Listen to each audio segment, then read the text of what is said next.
네, 그럼 빠르게 발표 시작하겠습니다. 네, 안녕하세요. 저는 박사과정인 황성원이라고 하고요. 제가 오늘 발표드릴 주제는 델타 월드 모델이라는 주제를 가지고 왔습니다. 제가 생각하기 비교적으로 좀 최근에 나온 컨셉, 뭐 누구나 생각을 할 수 있었지만 비교적으로 최근에 나온 용어인 것 같고요. 그리고 이 월드 모델이 어떻게 이제 궁극적으로 그 로봇 폴리시 모델이 월드 액션 모델로 가는데 왜 중요한 모델이라고 생각을 하는지 제 개인적인 생각이랑 같이 조금 공유를 드리려고 합니다. 그래서 일단 기본적으로 이제 뭐 월드 모델이라는 키워드 아래서 매우 다양한 모델들이 있는데 오늘 제가 집중하고자 하는 거는 비디오 모델 기반의 어떤 월드 모델이라고 생각을 해주시면 될 것 같습니다. 비디오 형태로 그 전에 observation이 들어왔을 때 그리고 월드 모델이 그 observation을 받고 뭐 서브 태스크가 되겠죠. language 서브 태스크가 들어왔을 때 미래의 뭐 이 태스크에서 예를 들어서 뭐 뭐 수박을 잘라라 이러면은 수박이랑 칼을 들고 있다가 미래에는 뭐 수박을 자르는 영상이 나오는 이런 식으로 물리적인 공간을 이 랭귀지 태스크에 따라서 시뮬레이션 할 수 있는 모델을 일단은 월드 모델이라고 이야기를 하겠습니다. 비디오 모델 기반으로. 근데 여기서 이야기하고자 하는 델타 월드 모델은 뭐냐면 이 미래의 퓨처 스테이트를 프리딕션 하는 데 있어서 지금 뭐 그림으로도 그렸지만은 모든 프레임에 모든 들어서 프레임마다 뭐 10 바이 10의 토큰이 있으면은 모든 프레임을 다 생성할 필요가 없고 오히려 그렇게 해야 된다고 생각하는 축에서 델타 월드 모델이라는 컨셉을 제시를 합니다.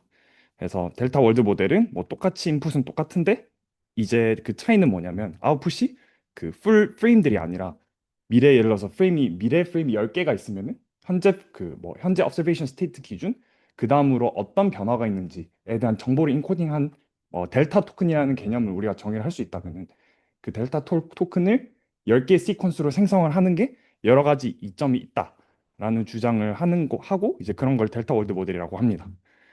뭐 그래서 뭐 그림에서 직관적으로 볼 수 있듯이 미래의 모든 프레임들을 다 생성하는 게 아니라 그 차이들을 어떤 한 번 더 인베디드 된 토큰으로 생성을 하고 그거를 미래 스테이트로 어떻게 뭐 토큰 디코더 같은 게 필요하겠죠. 결국에는 미래 스테이트로 디코딩도 해야 되니까. 그래서 그런 디코더도 학습을 시켜서 미래 스테이트를 만드는 게 훨씬 더 좋다라고 주장을 합니다. 네. 그래서 뭐 이런 거 이제 델타 월드 모델이라고 할 수 있고 일단 첫 번째로는 이제 이 월드 모델을 월드 액션 모델의 관점에서 볼 때 두 가지 질문을 해야 된다고 생각을 합니다. 일단 델타 월드 모델 자체가 플러지블한 모델이냐. 그러니까 원래는 매 프레임마다 뭐 100개씩 토큰을 생성을 했는데 하나씩 생성을 해도 되냐? 이 토큰이 개수가 줄어들어도 되냐라는 질문과 그다음에 두 번째 질문으로는 이 델타 월드 모델이 왜 로봇 액션 폴리시 모델인 웸에 더 적합한 구조인가?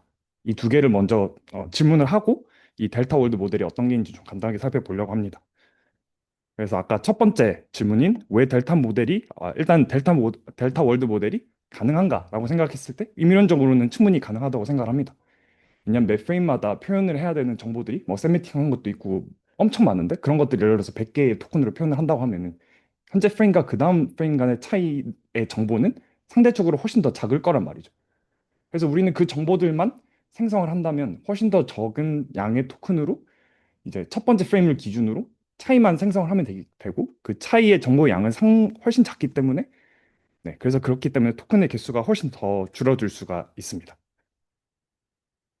그러면은 만약에 우리가 이런 델타 월드 모델이 가능하다고 하면은 왜 로봇 액션 폴리시 모델을 만드는데 왜 이 모델을 굳이 차용해야 되냐라고 생각했을 때 두 가지 관점으로 볼 수 있을 것 같습니다. 첫 번째는 우리가 만약에 이런 리지듀얼 토큰들을 델타 토큰이라고 하겠습니다. 델타 토큰을 만약에 잘 생성할 수 있다고 학습을 한다면은 이 토큰들은 자연스럽게 모션 센트릭한 레프레젠테이션이 됩니다. 예를 들어서 미래 퓨처 스테이트를 생성하는 비디오 모델에는 아까 말씀드렸다시피 여러 가지 세메틱한 정보나 다양한 정보들이 다 들어있는데 여기서 로봇 액션을 뽑는 것보다 모션만 잘 추출돼 있는 모종의 어떤 토큰이 있다면 거기서 액션을 뽑는 게 훨씬 더 쉬울 겁니다.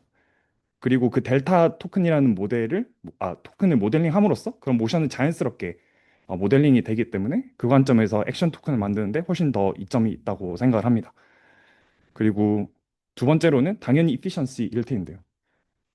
당연히 뭐 매 프레임 그 미래 퓨처 스테이트를 100개만 생성을 하는 게 아니라 하나씩만 생성을 하게 되니까 모델이 당연히 빨라질 수 있습니다. 근데 지금 현재 그 웹 모델 같은 경우도 완 기반으로 예를 들어서 모델이 5빌리언짜리가 있고 13빌리언짜리가 있는데 5빌리언짜리로는 리얼타임 레이턴시 조건을 만족하면서 뭐 여러 가지 테크닉은 있지만 여튼 5빌리언짜리로는 어떻게 모델을 만듭니다. 근데 이제 뭐 비디오 그 폴리시 모델의 관점을 떠나서 비디오 생성의 퀄리티만으로 따져봤을 때는 5빌리언이 사실 꽤나 안 좋거든요. 근데 만약에 우리가 생성한 토큰 개수를 낮춘다면은 똑같은 레이턴시를 유지를 한 채로 13빌리언 모델까지 늘릴 수 있다고 생각을 합니다. 그러면 당연히 모델의 크기가 커지면서 미래를 예측하는 능력 또한 더 좋아지겠죠. 그리고 웸의 애초에 그 필러서피 자체가 미래 스테이트를 잘 생성을 한다면 그것과 스페이셜리 얼라인이 잘 되는 미래 액션 토큰을 훨씬 더 잘 만들 수 있다라는 논지이기 때문에 스테이트 토큰의 퀄리티가 높아질수록 당연히 액션의 퀄리티가 높아지게 돼. 그래서 저는 이 두 개의 이유로 델타 월드 모델이라는 이 연구 주제가 제가 생각하기에는 최근에 있는 일이고 그리고 잘 이루어지진 않습니다. 왜냐면은 뭐 VLA도 그렇고 뭐 델타 월드 모델, 월드 모델도 그렇고 다 프리 트레인된 BDM이나 이제 VLM에서 시작을 하는데 얘 같은 경우는 이 델타 모델을 뽑도록 모델을 다시 학습을 시켜야 되는데 이거는 뭐 스크래치까지는 아니겠지만 매우 많이 품이 드는 웍이기 때문에 네, 그렇기 때문에 연구가 아직까지는 활발히 되고 있지는 않지만 저는 이게 매력적이라고 느끼고 이 방향으로 연구를 계속 해보려고 지금도 사실 하고 있는 중입니다.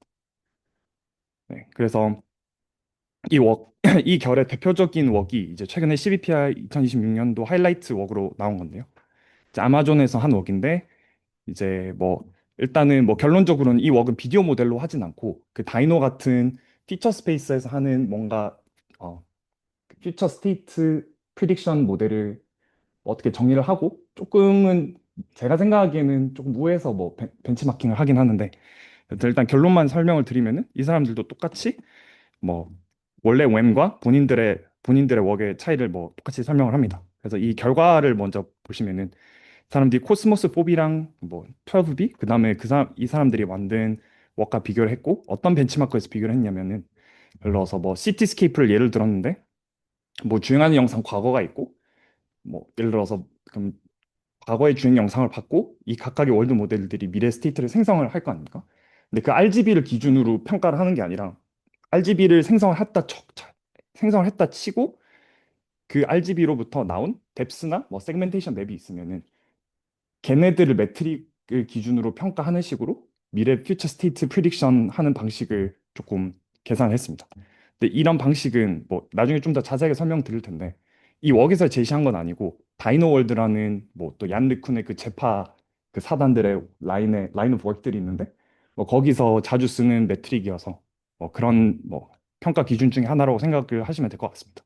그래서 뭐 자세하게 어떻게 평가를 하는지 뒤에 알려드릴 텐데 여튼 이 사람들이 주장하기로는 당연히 델타 토큰이니까 이제 연산량도 매우 작아지고 근데 그럼에도 불구하고 12빌리언 모델짜리가 0.3빌리언 모델보다 훨씬 더까지는 아니지만 성능이 좀 더 좋다.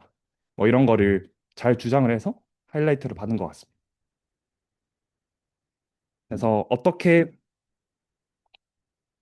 모델링을 하냐라고 한다면은 먼저 델타 토크나이저라는 걸 먼저 학습을 해야 됩니다.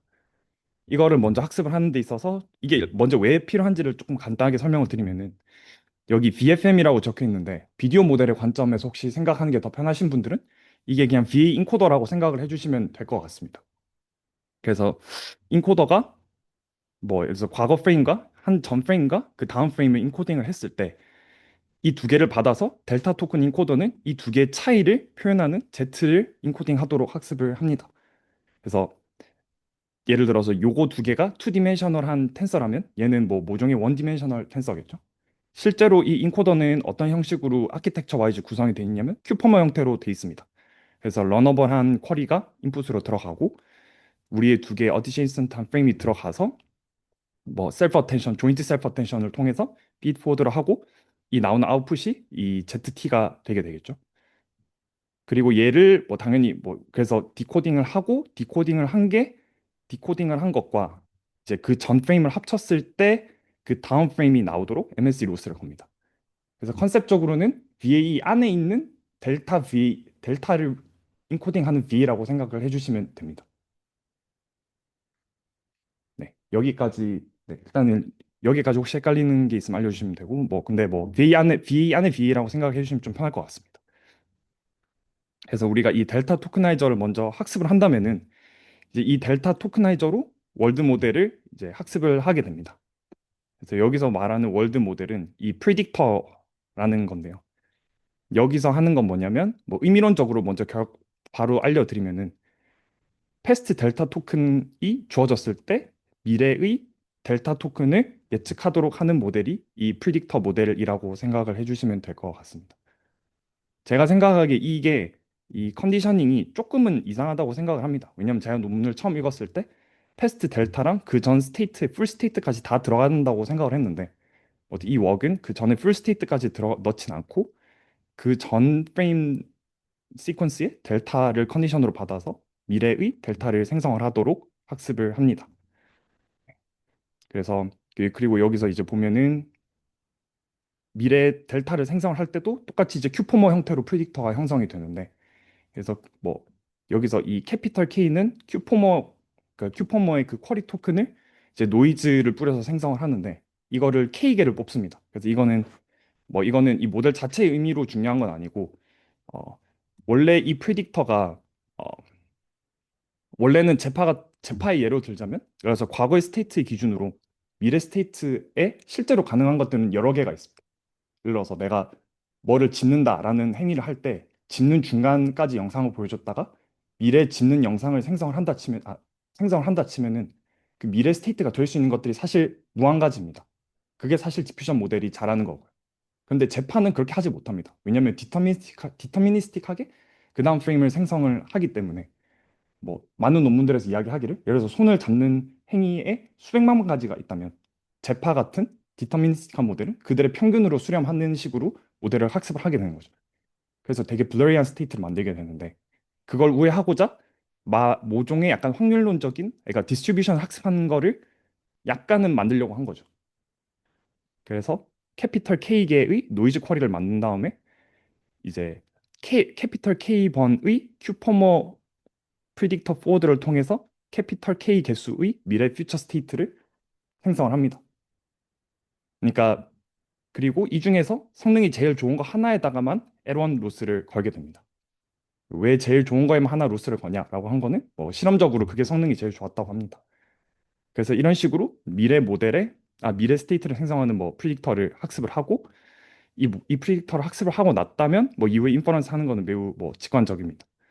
그래서 델타 토큰 인코딩 하고 난 이후에 이거를 기반으로 미래 델타 토큰을 생성을 한다면 그것과 그 전 거를 합쳐서 이제 그 다음 스테이트를 만들어내는 이런 모델이라고 생각을 해주시면 될 것 같습니다. 그래서 제가 이 논문 읽으면서 조금 이상했던 거는 보통 이런 뭐, 뭐 제파 라인의 연구 자료여서 그런 걸 수도 있는데 보통 요즘 웍들은 비디오 모델 기반으로 실제로 하고 비디오 모델이 예를 들어서 여기서 확률론적인 모델링을 억지로 했는데 비디오 모델을 쓴다면 사실 그럴 필요가 없는데 굳이 왜 이런 제파나 다이노 채택을 했는지 모르겠지만 성능이 안 좋아서 그랬을 수도 있고 뭐 이유는 잘 모르겠어요. 하여튼 뭐 이런 식으로 실험을 했고 그래서 이거를 실험을 어떻게 했냐고 했을 때 아까 보여드린 코스모스랑 비교를 했는데 얘네들이랑 어떤 이밸류에이션 벤치마크에서 어떻게 이밸류에이션을 했냐라고 했을 때 어, 먼저 이 델타 토큰이 어떻게 이밸류에이션을 했는지 여기 잠깐 요약이 돼 있는데요. 이제 그 전 비디오 프레임들, 그 전 스테이트를 받아서 이 월드 모델이 퓨처 레프레젠테이션을 먼저 뽑습니다. 보시면은 이 그 비디오 파운데이션 모델 자체가 다이노 V3이기 때문에 여기 그 비디오 모델은 VA이지만 이 스페이스는 다이노 V3 피처 스페이스입니다. 그러니까 누가 더 있으냐? 이 VFM입니다. 예요? 네네. 그러니까 비디오 모델에서 VA의 역할이 여기선 VFM이고 그 VFM이 다이노 V3인 상황입니다. 그러니까 이 프리딕터가 미래 스테이트를 예측을 한다는 말은 다이노 V3의 레이턴트 형태로 미래 프레임을 예측을 한다고 생각을 해주시면 될 것 같습니다.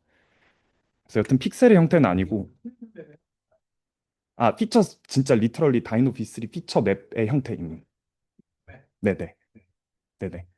그래서 미래 프레임을 생성을 한 게 아니라 미래 프레임에 다이노 피처가 있다면 그 다이노 피처를 생성하도록 이 델타 월드 모델이 학습을 하는 거죠. 델타의 형태로. 그래서 여튼 바로 RGB를 생성을 하는 건 아니고 다이노 피처를 뽑기 때문에 다이노 피처에서 아까 저희가 말씀드린 텍스트 스크린, 뭐 세그멘테이션이나 뎁스를 생성을 하도록 그 헤드를 학습을 같이 시킵니다.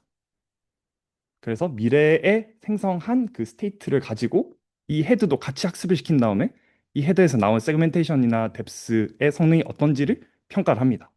그 행위를 하는 이 벤치마크가 덴스 포캐스팅 벤치마크라는, 네, 이런 벤치마크입니다. 제가 생각할 땐 좀 이상합니다. 왜냐면은 일단은 뭐 스테이트의 가장 기본적인 거는 뭐 RGB이긴 한데 뭐 제파 사단들은 피처 스페이스를 중요하게 여기니까 이런 걸 채택을 한 것 같고, 그리고 두 번째로 조금 애매한 거는 뭐 여기서 GT 퓨처 레이블이라는 게 있다면 GT 세그멘테이션이나 GT 뎁 써야 될 텐데, 아까 말씀드린 대로 미래 스테이트에는 이론적으로는 무한계 가능한 결과들이 있습니다. 근데 이 데이터 상에서 그냥 존재하는 하나의 미래 스테이트 RGB GT에서 뽑은 GT 세그멘테이션과 뎁스로 평가를 하기 때문에 완전 1대1로 정확하게 맞을 수는 없지만, 뭐 이 사람들은 이렇게 뭐 어떤 매트릭을 설정을 해서 계산을 하게 됩니다. 그 일단 토큰 토커나이저가 그 앞장에 델타 코더는 네네. 다이노 피처 이전 프레임과 지금 프레임의 다이노 피처를 받아가지고 네, 그 차이를 나타내는 뭔가 벡터를 맞습니다. 어떤 인코딩된 벡터로 만들어 주는 거잖아요. 맞습니다. 얘는 그냥 XT에서 XT-1을 그냥 뺀 리지듀얼이라고 해야 될까요? 그 액티베이션 맵 그냥 두 개를 그냥 빼면 되는 거 아닌가요? 그거를 인코딩을 한다는 게 왜 그거를 별도로 음, 인코딩을 해야 될 거예요? 아, 일단은 첫 번째로 뭐 당연히 뺄 수도 있는데요. 근데 일단 애초에 저희가 리지듀얼을 만든 이유가 그 리지듀얼 자체 정보 양이 작기 때문에 토큰 개수를 매우 줄일 수 있지 않습니까? 근데 다이노 피처 프레임 두 개, 예를 들어서 10 바이 10의 다이노 프레임이 있고, 네, 없죠. 없죠. 그냥 빼게 되면. 네. 그러면 쉐입이 어떻게 되게 작아져요? 네, 매우 작아집니다. 그 사이즈를 어떻게 일반적으로 그 예시가 있을까요? XT-1이나 XT의 쉐입과 네. ZT의 쉐입 같은 거가 이게 좋은 예시가 될 것 같은데요. 그러니까 원래 XT-1이 뭐 각 프레임이 2 바이 2라고 쳐보겠습니다. 네. 그러면은 2 바이 2여서 그거를 플래튼해서 4개가 될 거고, 그래서 그 차이를 지금 이 델타 토큰 인코더가 이건데, 그 차이를 인코딩하는 그 큐포머의 형태가 있고, 그 큐포머가 이 차이를 흡수한다는 가정하에 이게 그 차이 토큰이고, 이건 이제 원 바이 원이 되는 거죠. 그래서 2 바이 2가 원 바이 원으로 되는 거죠. 리지듀얼만 뽑아내는. 플랫폼으로 압축을 하는 거예요. 그러니까 네, 맞습니다. 개수의 측면으로 한 토큰으로 압축을 하는 수가 있거든요. 네, 맞습니다. 그래서 제가 아까 말씀드린 게 이 컨셉이 VA 속의 VA랑 조금 비슷한데, 그 속의 VA는 그 차이를 인코딩하는 거고, 원래 VA는 그냥 매 프레임마다의 인코딩을 하는 거고. 여튼 뭐 뭐를 인코딩하냐의 차이는 있지만 임의론적으로는 뭐 VA 속의 VA다라고 생각을 하면 조금 편한 것 왜 같습니다. VA라고 부르는 거예요? 그냥 압축을 하는 거는 맞지만 VA는 그냥 컴보 기반의 모델이자 저런 VIT 그리고 VIT에서도 큐포모를 통한 압축 네. 그 구조랑은 관련 없는 거 아니야? 근데 네, 당연히 구조로서는 이제 관련이 없는데, 그냥 원래 VA가 뭐 픽셀 스페이스에서 네, 압축을 한다는 의미에서 그냥, 네, 압축 네, VA라는 말을 쓴 거죠. 네, 네, 의미론적인 비유입니다. 네. 네. 그래서 여튼 뭐, 네네. 그래서 아까 그래서 코스모스가 어떻게 했는지만 좀 간단하게 설명을 드리면은, 얘는 비디오 모델이잖아요. 다이노 피처를 뽑는 건 아니고. 그래서 얘가 미래 비디오를 생성을 하도록 하고, 거기서 다이노 피처를 뽑은 다음에 거기다가 아까 여기서 학습했던 세그멘테이션이랑 뎁스 헤드를 사용을 해서, 네, 뎁스랑 세그멘테이션 뽑아서 매트릭을 된 거죠. 네. 그래서 이 사람들이 뭐 결국에는 이 실험 자체가 뭐 의미하는 거는 RGB 레벨에서 생성을 했을 때보다 뭐 다이노스페이스에서 생성을 한 게 뭐 미래 스테이트 예측하는 좀 더 정확하더라라는 거를, 네, 이 벤치마크에서는 보여주려고 한 게 뭐 목적입니다. 그리고 덤은 아니죠. 왜냐면은 오더 오브 3만큼 플롭이 차이가 나니까요. 어, 그래서 네, 그렇습니다. 그래서 성능도 성능이지만 이 컴퓨테이션 코스트 자체가 매우 커지는 게 저는 매우 크다고 느꼈고, 그리고 이 실험 디자인도 다이노스페이스에서 뭔가 하는데 비디오 모델에서 넘어갔을 땐 저는 훨씬 더 좋은 포텐셜이 있다고 생각을 합니다. 다이노 월드랑 코스모스 4 TV는 어떻게 차이가 나는 거죠, 지금? 아, 다이노 월드는 어떤 거냐면요.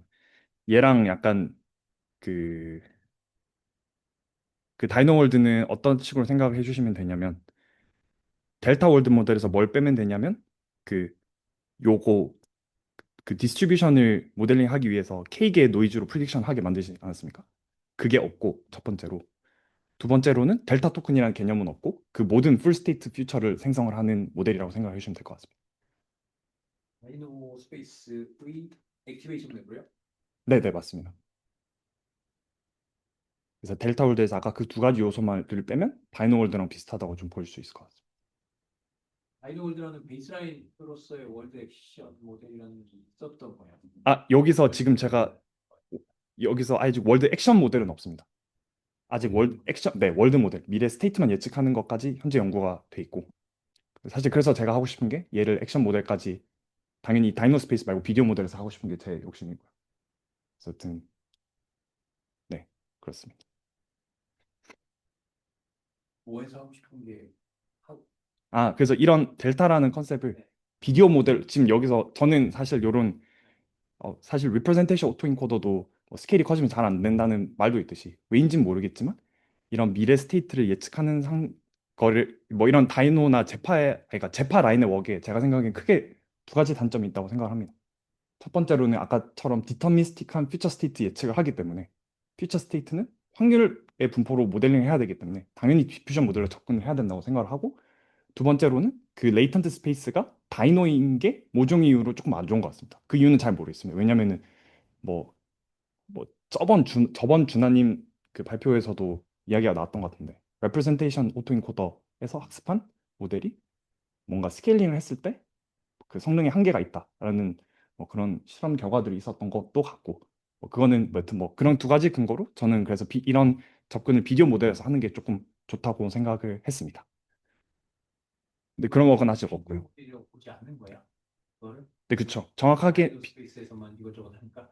네, 좀 애매하죠. 그러니까 비디오의 정의가 뭐 RGB라고 한다면 뭐 그 관점에서는 조금 애매한데 여튼 미래 스테이트 프리딕터라는 관점에서 뭐 그 관점에서 월드 모델이라는 키워드가 뭐 좀 더 어울릴 수도 있겠다고 혹자는 생각할 수 있을 것 같습니다. 네. 어, 그래서 제가 이 웍을 하고 싶고 그리고 사실 두 번째 웍은 그 또 다른 그 제파에서 또 델타를 형성하는 뭐 이번엔 유립스 서미션 논문이었는데 그걸 리뷰하려고 하다가 그 논문 읽어보니까 좀 퀄리티가 제 생각엔 좀 안 좋아서 그래서 제가 평소에 눈여겨보고 있던 다른 웍을 조금 가져왔는데요. 이 웍도 사실상 이제 델타 토큰이라는 그 컨셉, 이 웍은 토크나이저, 아까 말씀드린 토크나이저만 이제 한 웍이고, 얘는 다이노로 한 건 아니고, 비디오 디퓨전 모델의 V 스페이스 안에서 똑같은 걸 했다고 생각을 하시면 될 것 같습니다. 근데 이 웍이 웹페이지만 있고, 페이퍼도 아카이빙 안 돼 있고, 코드도 없습니다. 근데 일단 제가 그럼에도 불구하고 가져온 이유는 크게 두 가지가 있는데요. 첫 번째로는 이 결과를 보여드리면은, 뭐 이 사람이 대충 뭐 컨셉을 이야기해놨는데, 뭐 방법론은 거의 저희랑 거의 비슷합니다. 다만 이제 그 토크나이저가 그냥 조금 더 생성 모델에 가까운 토크나이저 형태를 쓴다고 합니다. 그러니까 V 안에 V인데 안쪽에 있는 델타 토크나이저가 디퓨전 모델의 형태로 오토엔코더의 형태를 가지고 있다라는 것만 조금 다르고 뭐 컨셉 자체는 아까 제가 말씀드렸던 그 웍과 좀 비슷합니다. 근데 이 결과를 보면은 그러니까 뭐 이런 식으로 보면 위에 게 원래 V이고 이제 밑에 게 델타 토큰으로만 모델링 한 건데요. 그래서 이런 식으로 원래 완 베이스라인이 이만큼 썼다면은 이제 델타 토큰은 이 똑같은 프레임을 묘사하기 위해서 956개 토큰만 쓴 거죠. 왜 안 되지? 좀 되게 다운이 됐는데.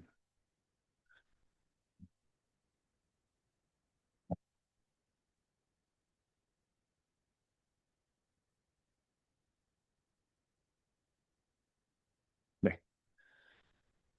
그래서 이 사람이 어떻게 했는지는 정확하게 알 수는 없고 대충 여튼 뭐 다이노 스페이스가 아니라 비디오 VA에서도 비슷하게 델타 토크나이저를 만들었다라는 걸 알 수 있었는데요. 근데 그럼에도 제가 이거를 갖고 온 이유는 뭐냐면 이 사람의 배경을 조금 봤는데요. 그러니까 뭐 그리고 뭐 아까 그 웹페이지 밑에 보면은 뭐 이거를 자기가 혼자 주저리 주저리 했는데 이게 내가 혼자 내가 셀프 펀디드 리서치 프로젝트이다 보니까 뭐 사이즈도 적고 뭐 이렇게 하다 보니까 뭐 조금 더 스케일을 키우고 싶으면 나랑 협업하자 뭐 이런 내용이 있었고 이 사람의 백그라운드를 보니까 이 사람이 이제 프린스턴에서 박사과정 하다가 중간에 이제 드랍아웃을 하고 이런 저런 일을 하다가 최근에 피겨를 들어갔습니다. 피겨를 이번 5월에 들어갔는데 이거를 5월에 릴리즈를 했습니다. 그러니까 이 사람은 이런 철학을 가지고 뭐 이거를 보고 피겨에서 연락이 왔는지 뭐 이런 건 잘 모르겠지만 적어도 이런 철학을 갖고 있는 사람이 피겨로 들어가서 일을 시작을 뭐 한 것 같습니다. 그리고 최근에 뭐 지금 여기 올리진 않았지만은 뭐 되게 바이럴 됐던 영상 중에서 피겨 AI가 뭐 공장에서 한 뭐 며칠 동안 계속 하는 그런 것들을 보면은 뭔가 그런 영상을 볼 때마다 느꼈던 게 이 태스크를 잘하는 것뿐만 아니라 되게 사람처럼 움직인다고 생각을 했습니다. 근데 그 행위를 하려면 무조건 사람의 비교에서 배워야 되고 그러려면 미래 스테이트를 엄청 라지 스케일에서 예측하는 걸 할 줄 아는 모델이어야 그 둥지의 영역으로 접근을 할 수 있다고 생각을 하고 그래서 피겨 AI는 낮은 스케일에서라는 좀 그러니까 빠르게. 매우 많은 양의 휴먼 데이터에서 일반적으로 어떻게 움직이는지에 대한 레프레젠테이션을 학습을 했기 때문에 로보틱스 매니플레이션 할 때도 단순히 성공만 하는 게 아니라 움직임 자체도 매우 사람처럼 될 수 있었다고 생각을 합니다. 그래서 실제로 이 피겨 AI가 뭐 어떻게 했는지 테크니컬 리포트는 올리진 않지만 그들의 모델을 VLA라고 부르는데 제가 생각하기에는 뭐 아직 제가 생각하기에는 웸이 들어있다고 저는 매우 피상적으로 그냥 생각합니다. 뭐 이런 사람들이 이제 점점 들어가는 것도 그렇고 그래서 뭐 여튼 결과적으로 네, 이런 방향성이 의미론적으로 좀 말이 되는 것 같고 이건 사실 뭐 매우 작은 예 중에 하나지만 이제 이런 방향이 미래 로봇 연구를 하는데 이런 방향이 조금 재밌고 맞는 것 같다. 네, 라는 생각입니다. 그래서 그리고 여담으로 이제 제가 제가 생각하기에 맞는 아키텍처로 얘를 학습을 하고 있는데요. 어느 정도는 되고 있지만 이 사람도 지금 어 여기 적히 보면은 학습하는데 4주 정도 걸렸다고 했거든요. 저도 이제 비디오 데이터를 2 밀리언 정도 모아서 이제 전 처리를 하고 이제 저희가 이번에 받은 비이백으로 학습을 하는데 뭐 노드를 지금 뭐 여러 사람이 쓰기 때문에 많이 쓸 수 없고 노드 2개 정도로 학습을 하고 있는데 전 한 8주 걸릴 것 같습니다.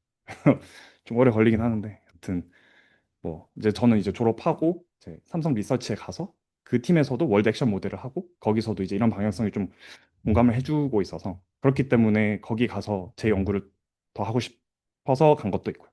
그래서 뭐 그런 식으로 제 졸업과 뭐 이렇게 해서 네, 연구를 마무리 지을 것 같습니다. 뭘 하고 있어요? 여기서 이야기하고 있는 먼저 토크나이저를 먼저 학습하고 있다고 생각을 하시면 될 것 같습니다. 그러니까 그러니까 뭐 비디오 레이턴트 프레임 2개가 있으면 그 차이를 인코딩하는 토크나이저를 학습을 하고 그러면 이제 그 토크나이저 학습이 되면은 이제 그 다음 스텝으로는 비디오 모델을 학습을 시켜야 되는데 비디오 모델이 그 전 스테이트의 observation 자체는 뭐 어떻게 받을지 아직 잘 모르겠는데 미래 스테이트 예측을 모든 프레임을 다 생성을 하는 게 아니라 이 델타 토큰의 시퀀스를 예측을 하도록 모델을 학습을 시킬 예정입니다. 그렇게 하고 그 다음 액션 헤드 달아서 네, 최종적으로는 액션 모델이 월드 액션 모델이 돼야 되겠죠. 그래서 델타 월드 액션 모델의 형태로 네, 만드는 게 제 궁극적인 목적입니다. 그 토큰은 조건 한 개가 되나? 이게 세 개 쓸 수 있는 거 아니에요? 그럴 수도 있습니다. 그래서 실제로 제가 하고 있는 것도 한 프레임당 토큰을 16개로 일단 하고 있습니다. 근데 그거는 정확하게는 하이퍼 파라미터 영역이라고 뭐 생각을 합니다. 네, 뭐 많으면 많을수록 좋은데 뭐 그것도 하기 나름이니까. 뭐 많으면 뭐 리컨스트럭션 로스가 작아지겠지만 네, 압축률이 뭐 떨어질 거예요. 그죠? 맞습니다. 근데 그리고 이제 그 토큰 개수를 늘리는데 한 가지 조금 기술적으로 애매한 부분이 있는데 이 비전 트랜스포머에서 제 경험상 상당히 중요한 역할을 하는 게 로타리 포지셔너 임베딩. 이게 왜냐면은 그 쿼리 키 트랜스포즈 할 때 다이렉트하게 바이어스를 주니까 그걸 절대 무시 못 하거든요. 근데 이제 기존에 예를 들어서 뭐 어, 뭐 기존 뭐 말로만 설명을 드리면 기존에 뭐 월드 모델이 크게 두 가지 형태로 이제 액션을 모델링을 하는데 첫 번째는 예를 들어서 프레임이 10개가 있다고 치면은 그 10 바이 10짜리 프레임이 이렇게 쫙쫙쫙 있으면 중간에 1 바이 1 토큰을 넣거든요. 근데 그 1 바이 1 토큰에 3차원 로프를 넣습니다. 그러니까 위스는 0이고 하이트는 0이라는 그 3D 로프를 넣는데 그렇게 되면 진짜 구조적으로 문제가 실제로 그 전 프레임이나 그 다음 프레임에 0,0에 있는 토큰에 집중을 엄청 하게 됩니다. 그러니까 그 전 프레임이나 다음 프레임을 볼 때 액션을 생성하는데 유효한 포즈, 어텐션을 걸도록 바이어스를 걸어야 되는데 얘는 로프의 구조 자체를 액션에 끼워 넣으려다 보니까 그런 문제가 어쩔 수 없이 생길 수밖에 없습니다.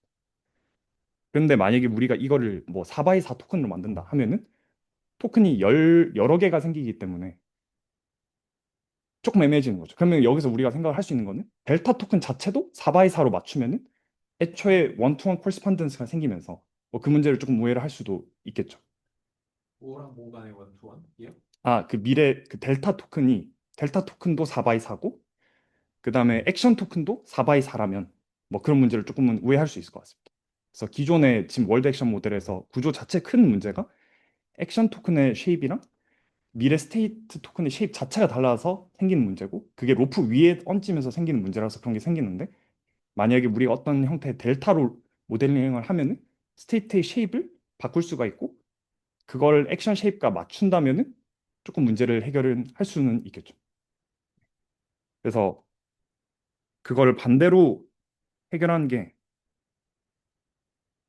뭐 이런 웍이 있는데 얘는 미래 스테이트가 있으면은 미래 스테이트를 뭐 RGB 형태로 생성을 할 거 아닙니까? 근데 액션 또한 이제 스테이트의 모양에 역으로 맞춰줍니다.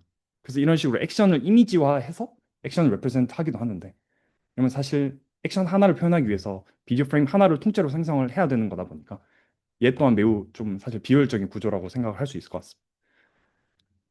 아무튼 뭐, 네, 뭐 이거까지는 근데 뭐 좀 기술적인 여담이라서 뭐 그렇긴 한데 여튼 뭐 그렇습니다.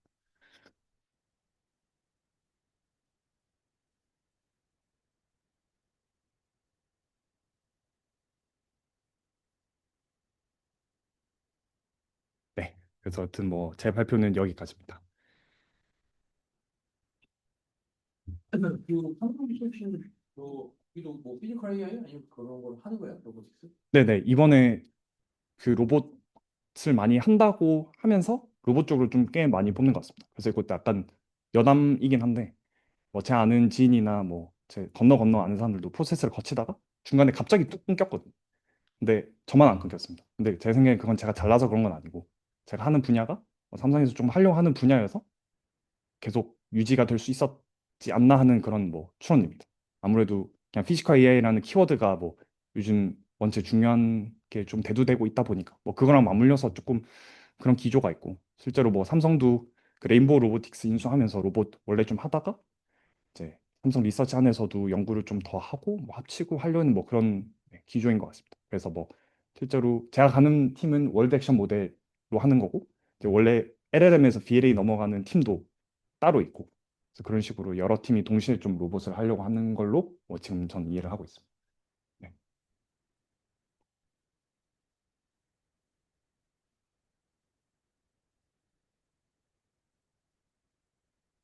네, 저 질문 없으시면 넘어가도록 하겠습니다.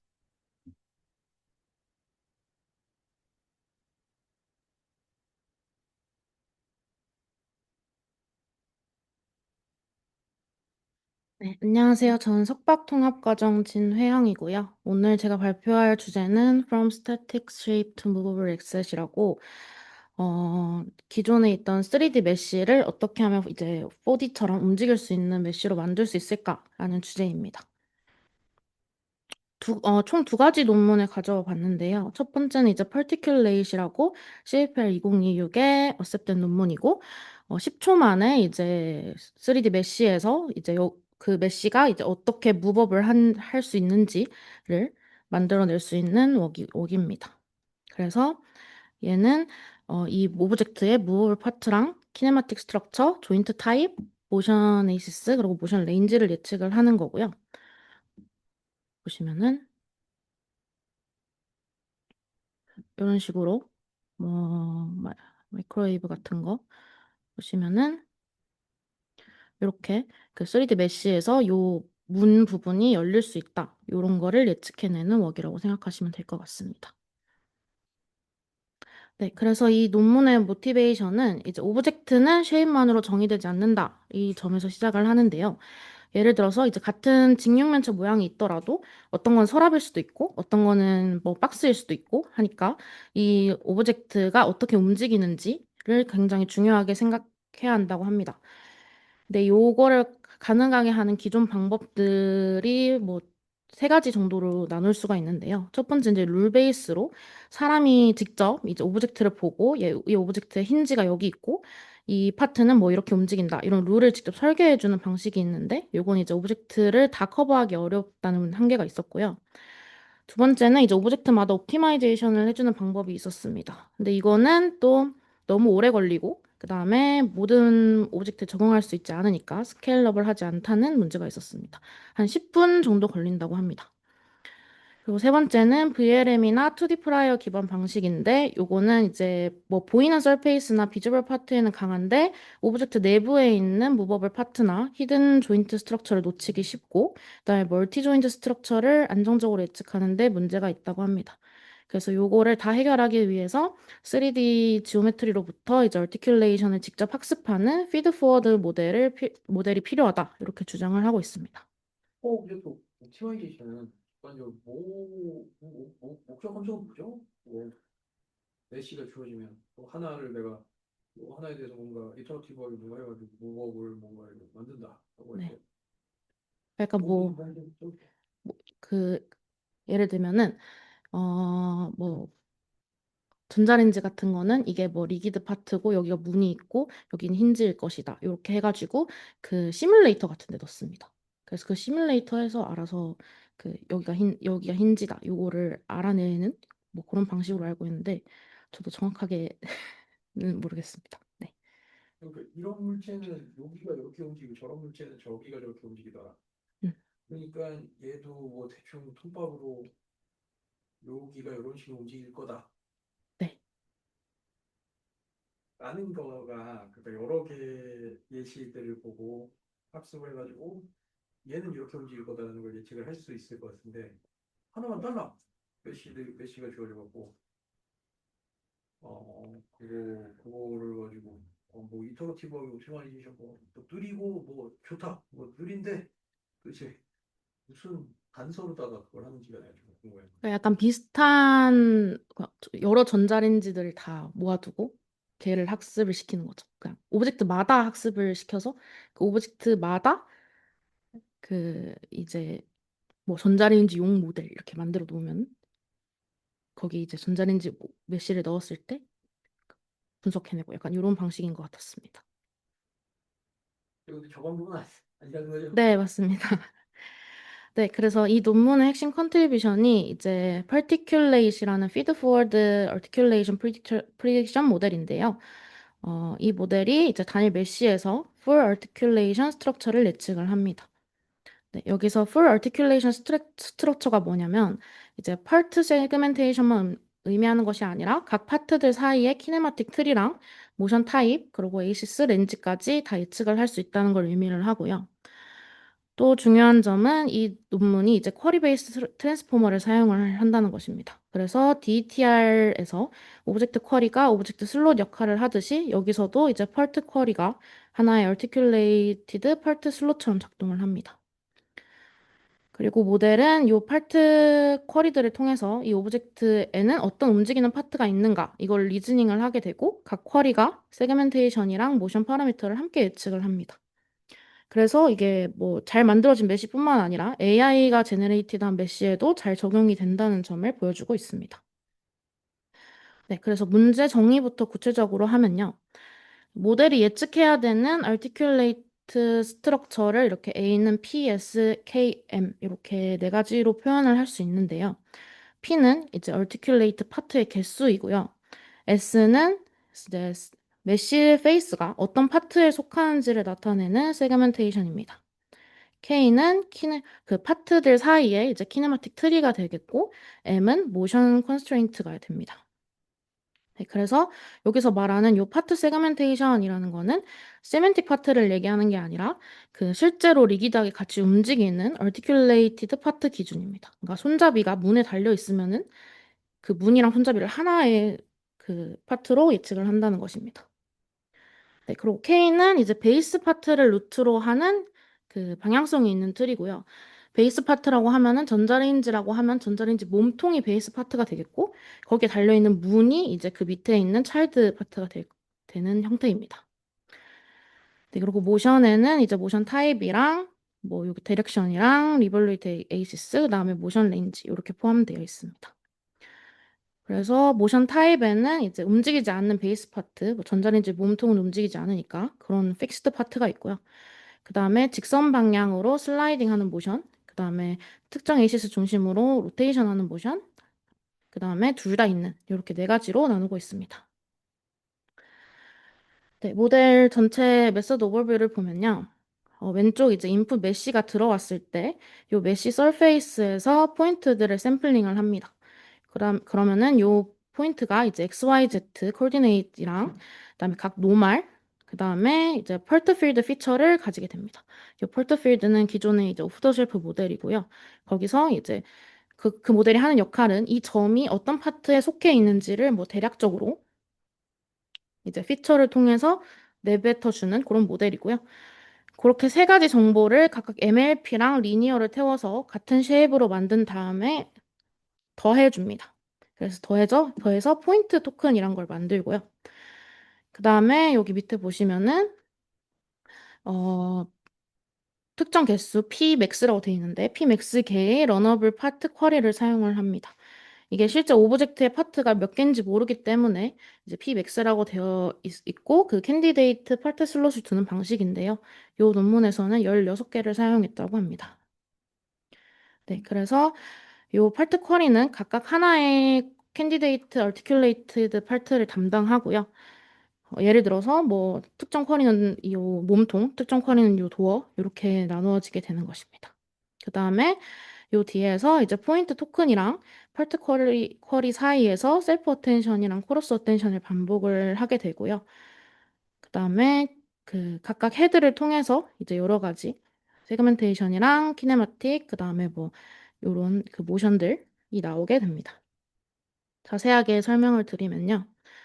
요, 요 PAT 아키텍처를 먼저 소개를 드리면 요 아까 말씀드렸듯이 메쉬를 포인트에 넣고 포인트로 바꾸고 그거를 이렇게 세 개로 나누게 되고 그다음에 각 파트 여기 쿼리를 만들게 되고요.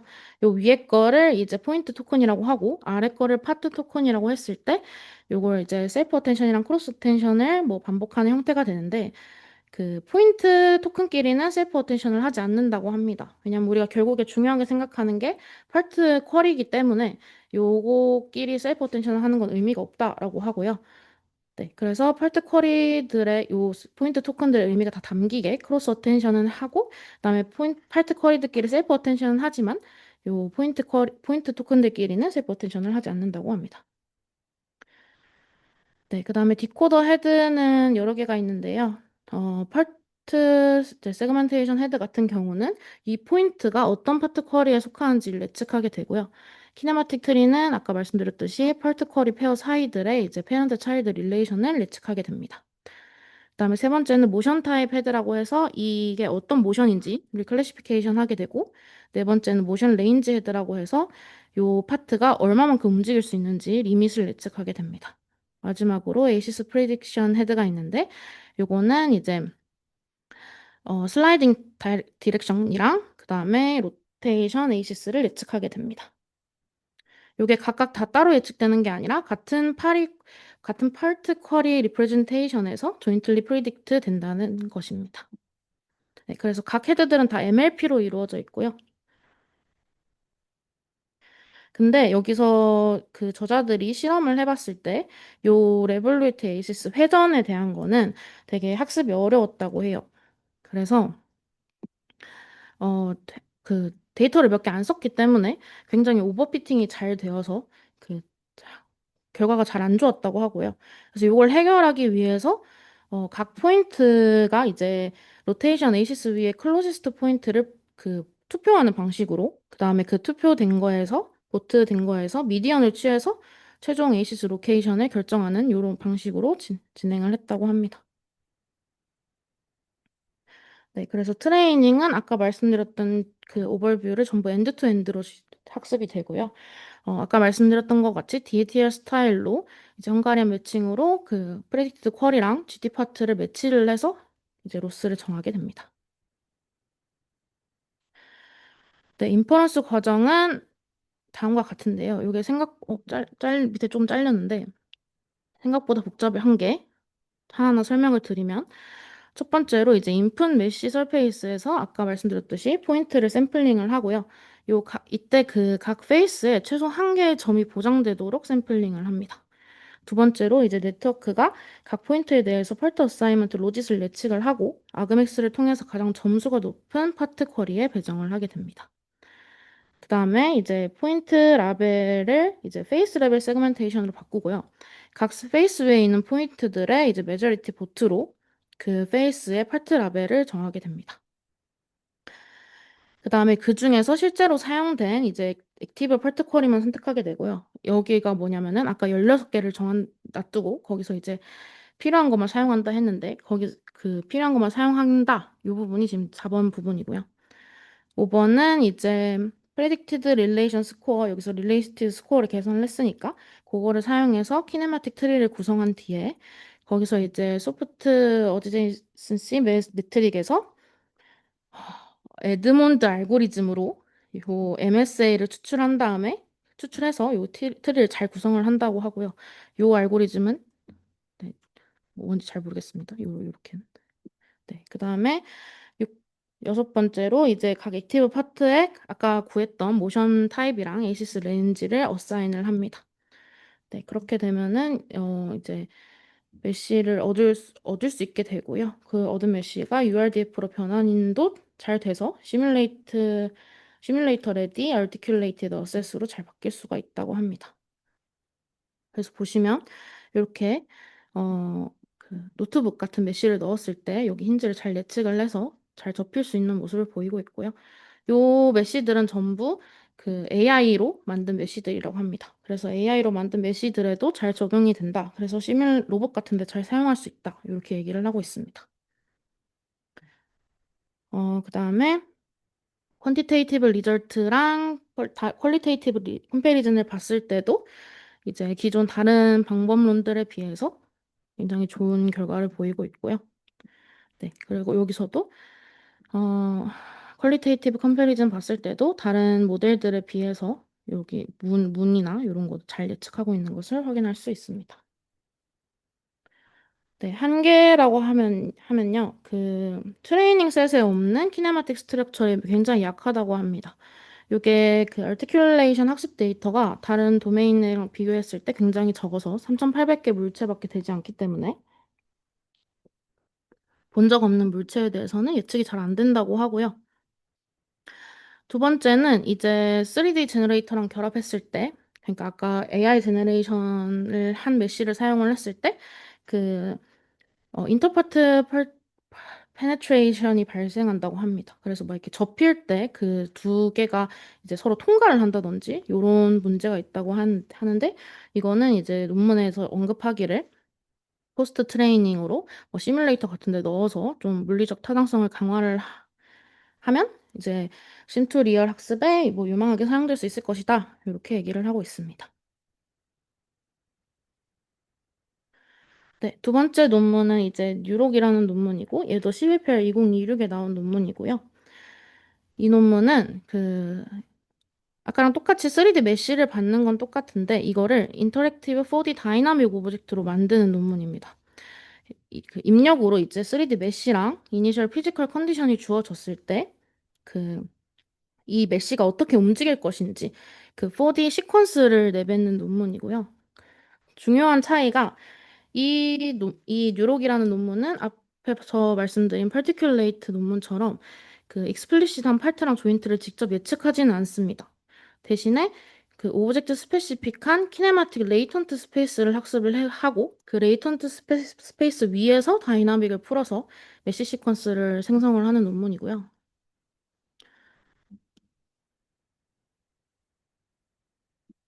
그래서 결과를 보여드리면은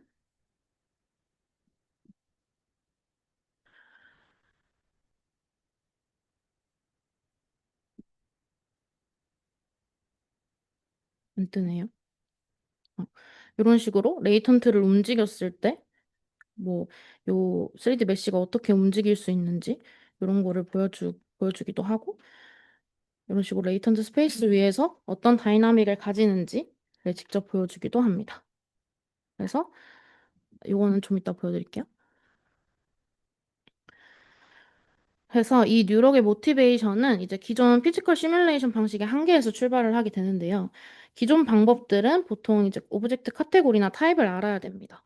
그 오브젝트 타입에 따라서 사용하는 피지컬 시뮬레이터가 다르기 때문인데, 예를 들어서 내가 지금 이 넣은 메쉬가 클로스다. 그러면은 이제 클로스 시뮬레이션에 넣고, 뭐 엘라스틱한 오브젝트다. 그럼 npm 모델에 넣어가지고 시뮬레이션을 하게 됩니다.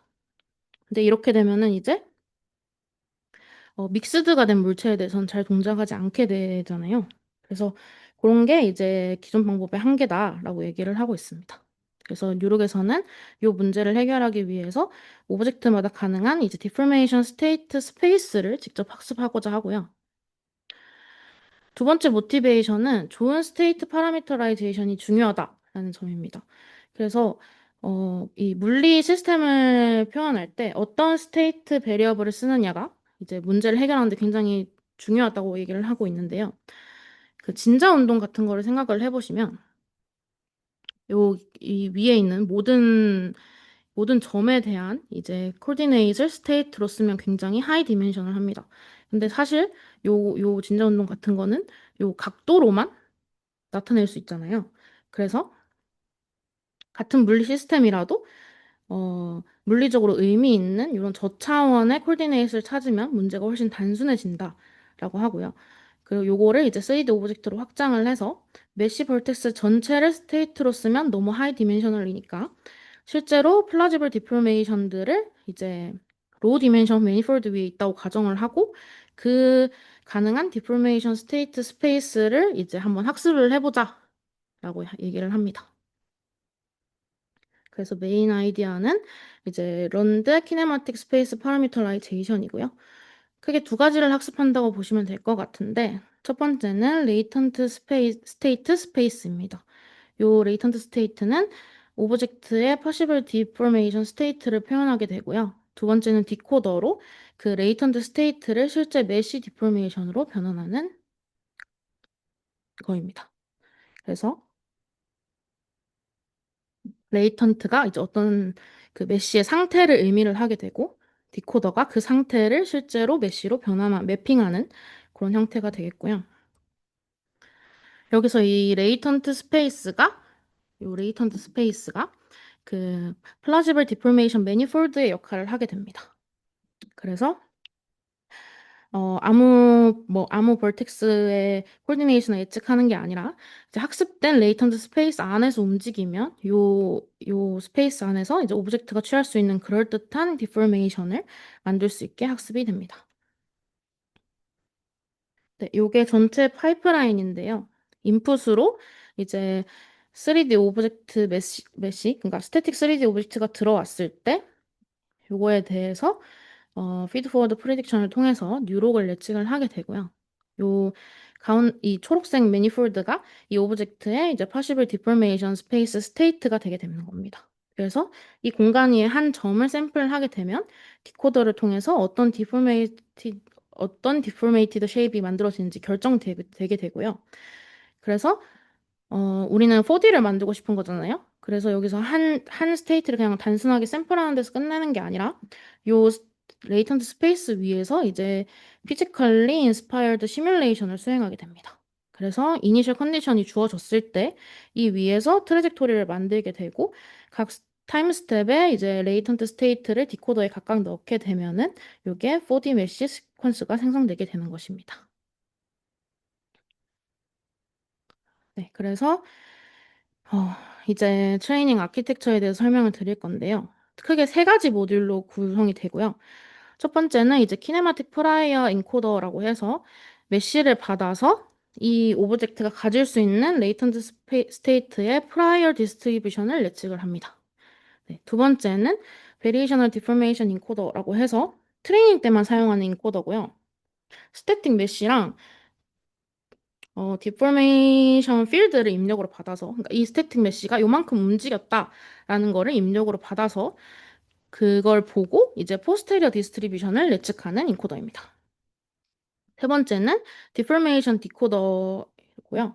레이턴트랑 이제 쿼리 포인트, 그러니까 메시입니다. 메시를 입력으로 받아서 이제 요 메시의 이 레이턴트는 어떤 디포메이션 필드인가 요거를 예측을 하는 모델입니다. 그러니까 전체적으로 보면은 컨디셔널 VA 구조가 되고 트레이닝 때는 실제 디포메이션이 있어서 포스테리어에서 레이턴트를 샘플해서 리컨스트럭션을 학습하게 되고요. 인퍼런스 때는 디포메이션 DT가 없어서 이제 프라이어에서 샘플해서 디포메이션을 생성하게 됩니다. 그래서 이게 이제 트레이닝 과정인데요. 어, 요 위쪽 브랜치를 먼저 보시면은 요거는 인퍼런스 때도 사용을 하게 되는 이제 키네마틱 프라이어 인코더가 되고요. 메시가 들어갔을 때 이거에 이제 프라이어 디스트리뷰션을 예측하는 역할이 되고 아래쪽은 이제 메시랑 디포메이션 필드 요게 요만큼 움직였다 하는 요 디포메이션 필드를 이용을 해서 트레이닝 타임 때만 사용을 하게 되는 베리에이셔널 디포메이션 인코더가 됩니다. 그래서 여기서는 이제 포스테리어 디스트리뷰션을 예측을 하게 됩니다. 그래서 각각 인코더에 대해서 설명을 드릴 건데요. 아까 말씀드렸듯이 프라이어 인코더는 요 프라이어 디스트리뷰션을 예측을 하는 거고 어떻게 하냐면 메시 서페이스에서 아까처럼 포인트를 샘플을 하게 됩니다. 그러면은 포인트 클라우드가 생성이 될 텐데 그 포인트 클라우드에다가 3D 쉐입 투 벡터 세트 방식의 이제 포지셔널 임베딩을 적용을 해서 포인트 와이즈 피처로 바꿔줍니다. 그다음에 이거를 이제 펄시블 스타일 아키텍처를 사용을 해서 인코디드 픽처로 바꾸게 되고요. 이게 뭐냐면은 그 앞에서도 잠깐 등장했던 방식이랑 비슷한데 요 러너블 레이턴트 토큰이라는 거를 사용을 해서 그 포인트 클라우드에 있는 모든 포인트들을 이제 어텐션 하는 게 아니라 요 러너블 레이턴트 토큰이라는 것이 요 포인트 클라우드에 있는 포인트들을 어텐션 함으로써 오브젝트 쉐입 정보를 압축할 수 있게 바꿔주게 됩니다.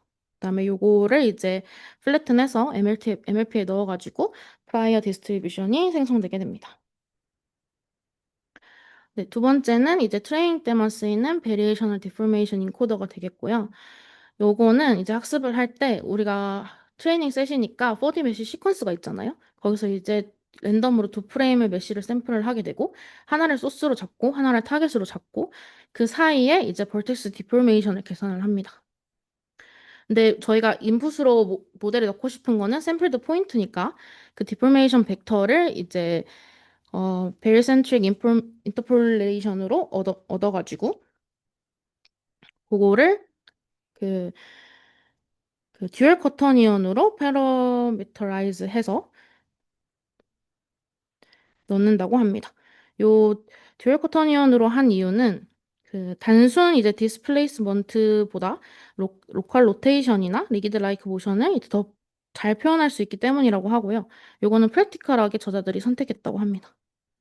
그래서 요렇게 구해진 이제 포인트 포지션들이랑 디포메이션 벡터를 컨캣해서 요 VA에 넣게 되고요. 그다음에 아까랑 똑같이 펄시블 스타일스 아키텍처를 사용을 하고 출력 피처는 이제 포스테리어가 되게 됩니다. 네, 세 번째는 디포메이션 디코더가 되고요. 요거는 이 레이턴트가 주어진 메시의 어떤 디포메이션인지를 예측을 하는 디코더입니다. 요것도 설명을 드리면 인풋 메쉬 서페이스에서 똑같이 포인트 클라우드 샘플링 해서 그 쿼리 포인트랑 레이턴트 토큰 사이에 이제 셀프 어텐션이랑 크로스 텐션을 적용을 한 다음에 MLP를 통해서 이제 디포메이션 벡터를 예측을 하게 되고요. 요 포인트 레벨 디포메이션을 메쉬 벌텍스로 전달을 해야 되는데 요거는 이제 니어리스트 샘플드 포인트의 디포메이션을 평균해서 벌텍스를 움직인다고 합니다. 네, 그래서 최종 학습은 아까 구한 요 프라이어랑 요 포스테리어 사이에 이제 KL 다이버전스 로스를 걸어서 포스테리어가 프라이어 디스트리뷰션 위에 있도록 레귤러라이제이션을 해주는 거고요. 요게 중요한 이유가 이제 인퍼런스 때는 포스테리어 인코더를 사용할 수 없기 때문에 그 프라이어 인코더에서 나온 디스트리뷰션을 사용해야 되기 때문에 여기서 KL 다이버전스를 걸어주는 거고요. 그 다음에 여기서 아까 예측한 디포메이션 필드가 우리가 준 디포메이션 필드랑 같도록 리컨 로스를 걸어주게 됩니다. 네, 그러면은 이제 인퍼런스를 설명을 드릴 건데요. 인퍼런스가 이제 먼저 설명을 드릴 거는 4D 없이 그냥 설명을 드리면은 메시가 인풋으로 들어왔을 때 이 프라이어 인코더를 통해서 레이턴트 프라이어를 얻게 되고 거기서 샘플을 해서 이걸 디코더에 넣으면은 메시가 생성이 되게 되는 거죠. 근데 요거는 하나 타임스텝 하나의 얘기고 저희가 원하는 건 메시 시퀀스 얘기잖아요. 그래서 메시 시퀀스를 이제 인퍼런스 하기 위해서 요 세 가지 스텝이 더 생기는데요. 이제 메시가 들어오고 똑같이 레이턴트 프라이어를 얻습니다. 그 다음에 이 레이턴트 프라이어 오브젝트에 대해서 액티브 서브스페이스를 계산을 한 다음에 계산을 해서 이제 reduced coordinate Q를 생성을 합니다. 그렇게 되면은 여기서 레이턴트가 줄었는데 reduced coordinate를 통해서 더 줄게 되겠죠? 그다음에 그 준 Q 스페이스에서 다이나믹 시뮬레이션을 하게 되고 그러면은 이제 레이턴트 시퀀스가 생기게 되는데 그거를 이제 각각 디코더에 넣어가지고 4D 메쉬를 생성하게 됩니다. 그럼 요 다이나믹 시뮬레이션을 어떻게 하냐가 중요한데요. 이 다이나믹을 어떻게 푸냐면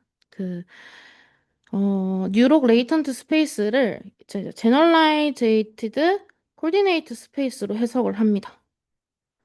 그러니까 뭔 뜻이냐면 요 코디네이트 위에서 그 라그랑지안을 정의를 할 수가 있잖아요. 요게 요 Z를 우리가 제너럴라이즈드 코디네이트 스페이스라고 했기 때문에 여기 라그랑지안을 정의를 하고 그렇게 되면 이제 오일러 라그랑주 이퀘이션을 풀 수 있게 됩니다. 그럼 그렇게 되면은 이제 레이턴트 트레젝토리 구할 수 있다. 이렇게 얘기를 하고 있고요. 요거를 이제 다 어, 풀어놓은 식은 논문을 참고하시면 될 것 같고 굉장히 길어서 제가 가지고 오지는 못했고요. 그래서 여기서 Z가 변하면 디코더를 통해서 메시가 변할 수 있게끔 그리고 그 메시가 변하면은 이제 키네마틱 에너지랑 포텐셜 에너지가 변하게 되고 그래서 레이턴트 스페이스에서 어떤 방향으로 움직여야 이제 피지컬 에너지 관점에서 자연스러운지 요거를 이제 오일러 라그랑주 이퀘이션을 통해서 결정할 수 있다고 하고요. 요 식이 그거에 대한 내용이고 요 GZ 같은 경우는 이제 디코더의 자코비안으로부터 유도되는 매트릭이 되겠고요. 요 C 같은 경우는 레이턴트 스페이스의 공률에서 나오는 텀이 되겠습니다. 그래서 직관적으로 말씀드리면은 그 레이턴트 스페이스에서 단순히 이제 인터폴레이션을 해서 얻는 게 아니라 그 스틱스 인스파이어드 된 이제 ODE를 풀어서 트레젝토리를 얻는 방식이라고 생각하시면 될 것 같습니다. 자, 그래서 저 방정식을 푸는 건 알겠는데 이제 사용자가 주는 force랑 액션이랑 뭐 이런 거를 어떻게 놓냐에 대한 문제가 있는데요. 요거를 이제 레이턴트 이니셜 컨디션을 푸는 옵티마이제이션 문제로 바꿉니다. 그래서 셀렉트 파티클이나 포인트에 대해서 원하는 포지션이나 벨로시티 컨디션을 줄 수 있고요, 유저가. 그럼 모델이 이 디코더에서 생성한 포지션이랑 벨로시티가 이 인풋 컨디션을 잘 만족하도록 레이턴트 이니셜 스테이트랑 레이턴트 벨로시티를 옵티마이즈 하게 됩니다. 그 다음에 요 Z랑 요 Z 닷 요거에 대해서 아까 봤던 그 오일러 라그랑주 ODE를 풀게 되면은 트레젝토리가 나오는 방식입니다. 네, 그래서 여기 애널리시스를 해놨는데요, 저자들이. 그림을 보면 이게 토탈 에너지가 되고 이게 포텐셜 에너지, 그다음에 요게 키네마틱 에너지가 되는데요.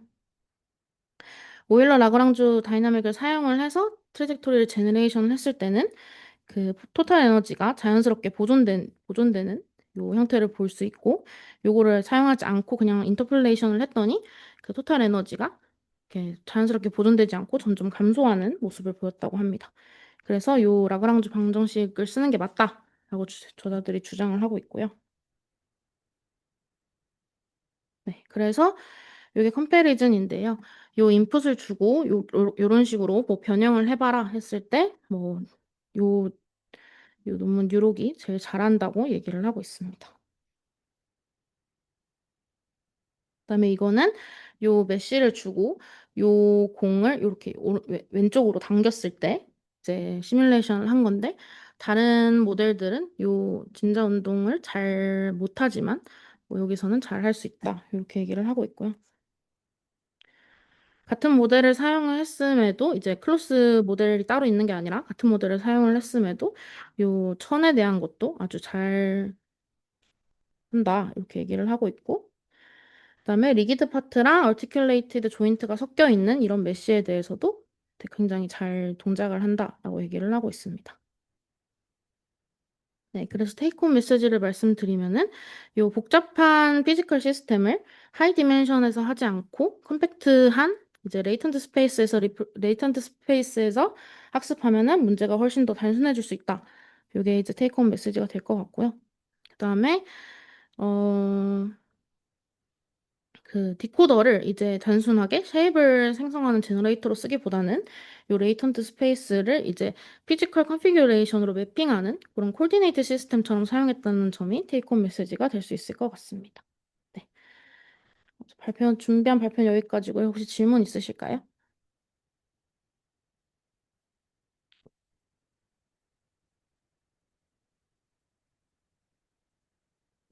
네. 웨이트 안에서는 그 옵젝이 할 수 있는 모든 액션을 다 가지고 있다고 볼 수 있어요. 네, 맞습니다.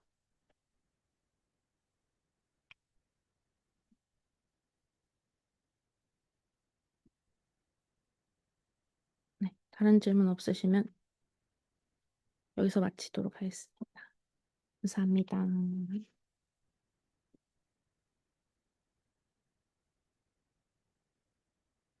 안녕하세요. 박사과정 송준하입니다.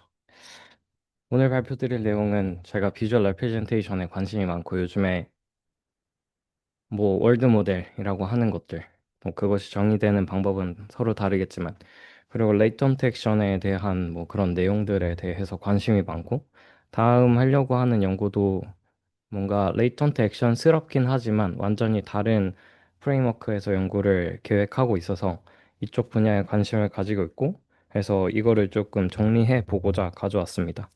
뭐 다들 재판은 잘 아실 것 같아요. 그래서 아까 성우님이 재밌게 재판 까주셨는데 저는 사실 이쪽 분야 좋아합니다. 그러니까 얀르쿤이 얘기하는 이야기가 허무맹랑한 소리라고 생각하지 않고요. 그리고 또 제파가 디스크리미네이티브한 피처를 만든다라는 거에는 저는 좀 반대되는 생각인 것 같아요. 오히려 물론 DIT가 노이즈 프로세싱을 거치면서 디스크리미네이티브랑 완전 결이 다르게 행동하긴 하죠. 그러니까 제가 말하고 싶은 거는 DIT가 픽셀 프레딕션을 하면은 그 픽셀 프레딕션이라는 관점에서 얀누쿠는 그건 디스크리미네이티브 하다라고 주장을 하는 것 같아요. 그건 되게 픽스드 되어 있다. 근데 제파 단에서 놀면은 우리는 레이턴트 안에서 그러니까 어떤 상상 속에서 행동을 하고 뭔가 생각을 한다라고 믿는 게 아닌가라는 생각을 합니다. 그러니까 이런 거죠. 우리가 움직이면서 혹은 생활을 하면서 정말 우리가 다음 스테이트 혹은 미래에 대한 생각을 손으로 그릴 수 있는 정도로 생각하지 않잖아요. 우리는 그냥 미래에 대한 생각을 그냥 단순히 어떤 특정 핵심적인 부분만을 상상하면서 생각을 합니다. 그러니까 그러한 연산을 하게 만들어주는 게 이런 제파와 같은 비주얼 인코더라고 생각을 하는 것 같고, 그래서 이쪽에서 좀 핵심만 어, 이미 아시는 내용들을 제가 리마인드 하는 것 같다는 느낌이 들긴 하는데 같이 보면 좋을 것 같아요. 일단 재판은 뭐 조인트 임베딩 프레딕션이라고 하기도 합니다. 그래서 옛날에 모코와 같은 완전 초기 컨트라스티브 러닝에서는 인코더 똑같은 거에서 나온 피처가 같아야 된다. 그리고 X와 Y는 같은 이미지에서 나온 어떤 이미지 크랍이라고. 근데 이런 식으로 얘기하면 시간이 너무 오래 걸릴 것 같아서 핵심만 얘기할게요. 그래서 뭐 이런 게 있었고 뭐 제너레이티브 아키텍처라고 하는 픽셀 프레딕션 하는 거 있고, 얘는 아까 말씀드렸듯이 임베딩 스페이스 안에서 우리가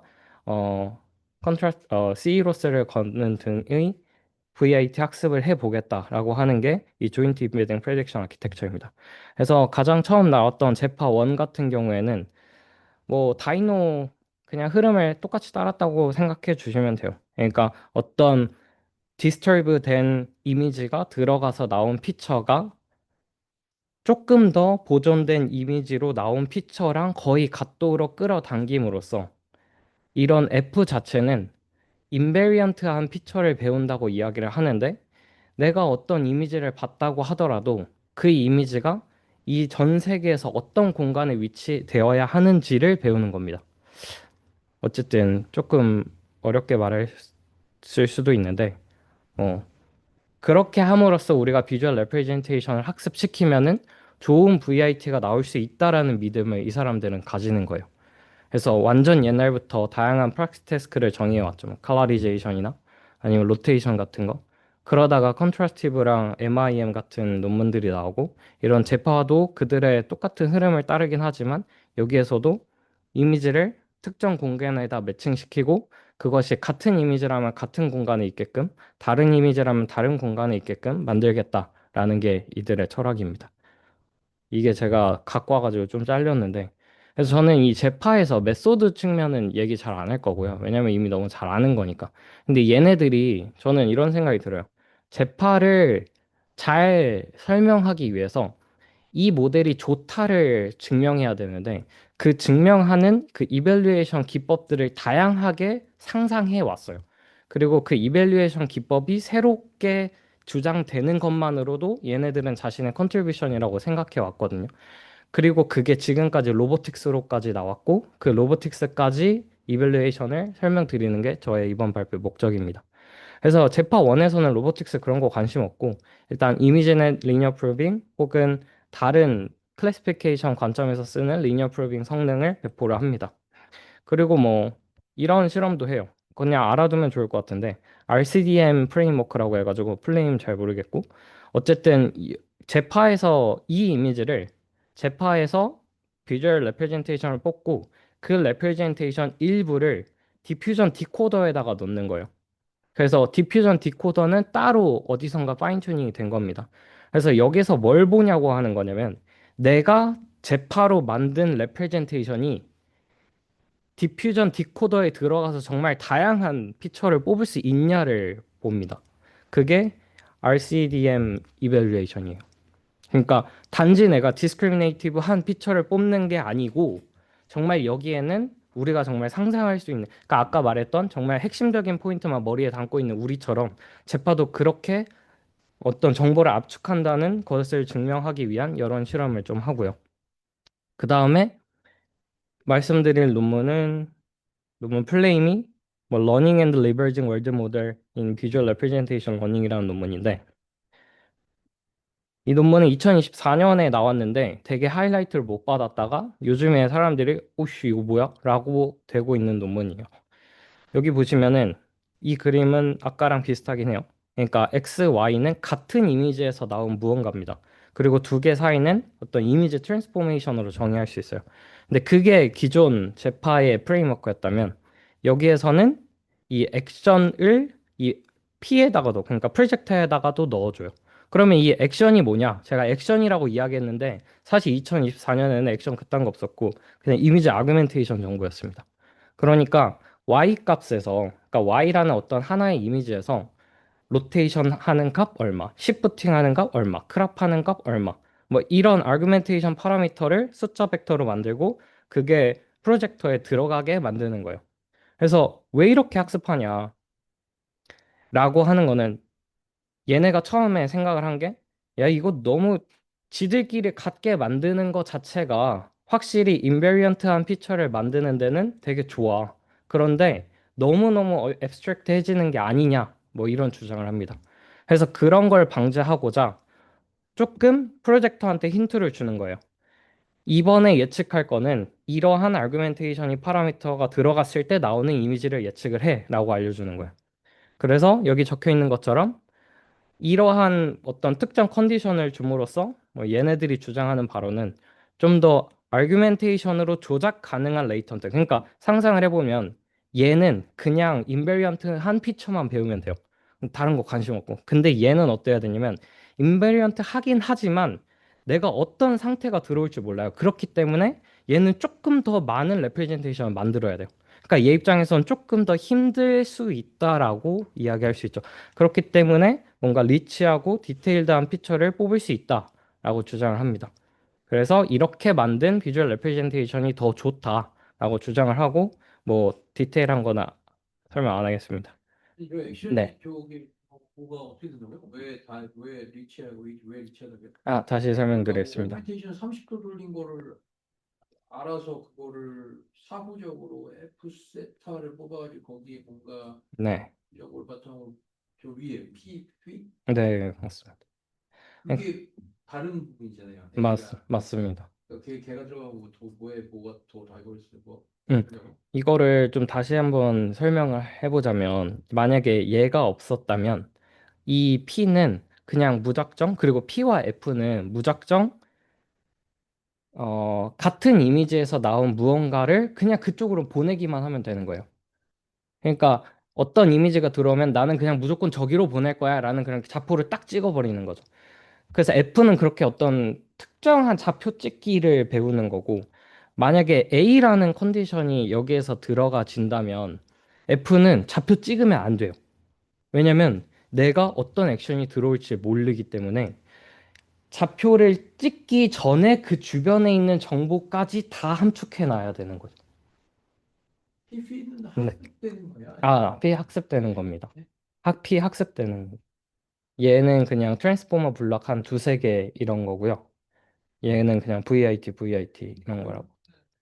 세타가 좀 핵심이잖아요. 네네. F세타는 저 PP가 A를 받아서 뭔가를 해줄 테니까 네. 더 레이지해지는 거 아니에요? 허접한 걸 뽑아놔도 되는 거 아니에요? F 관점에서요.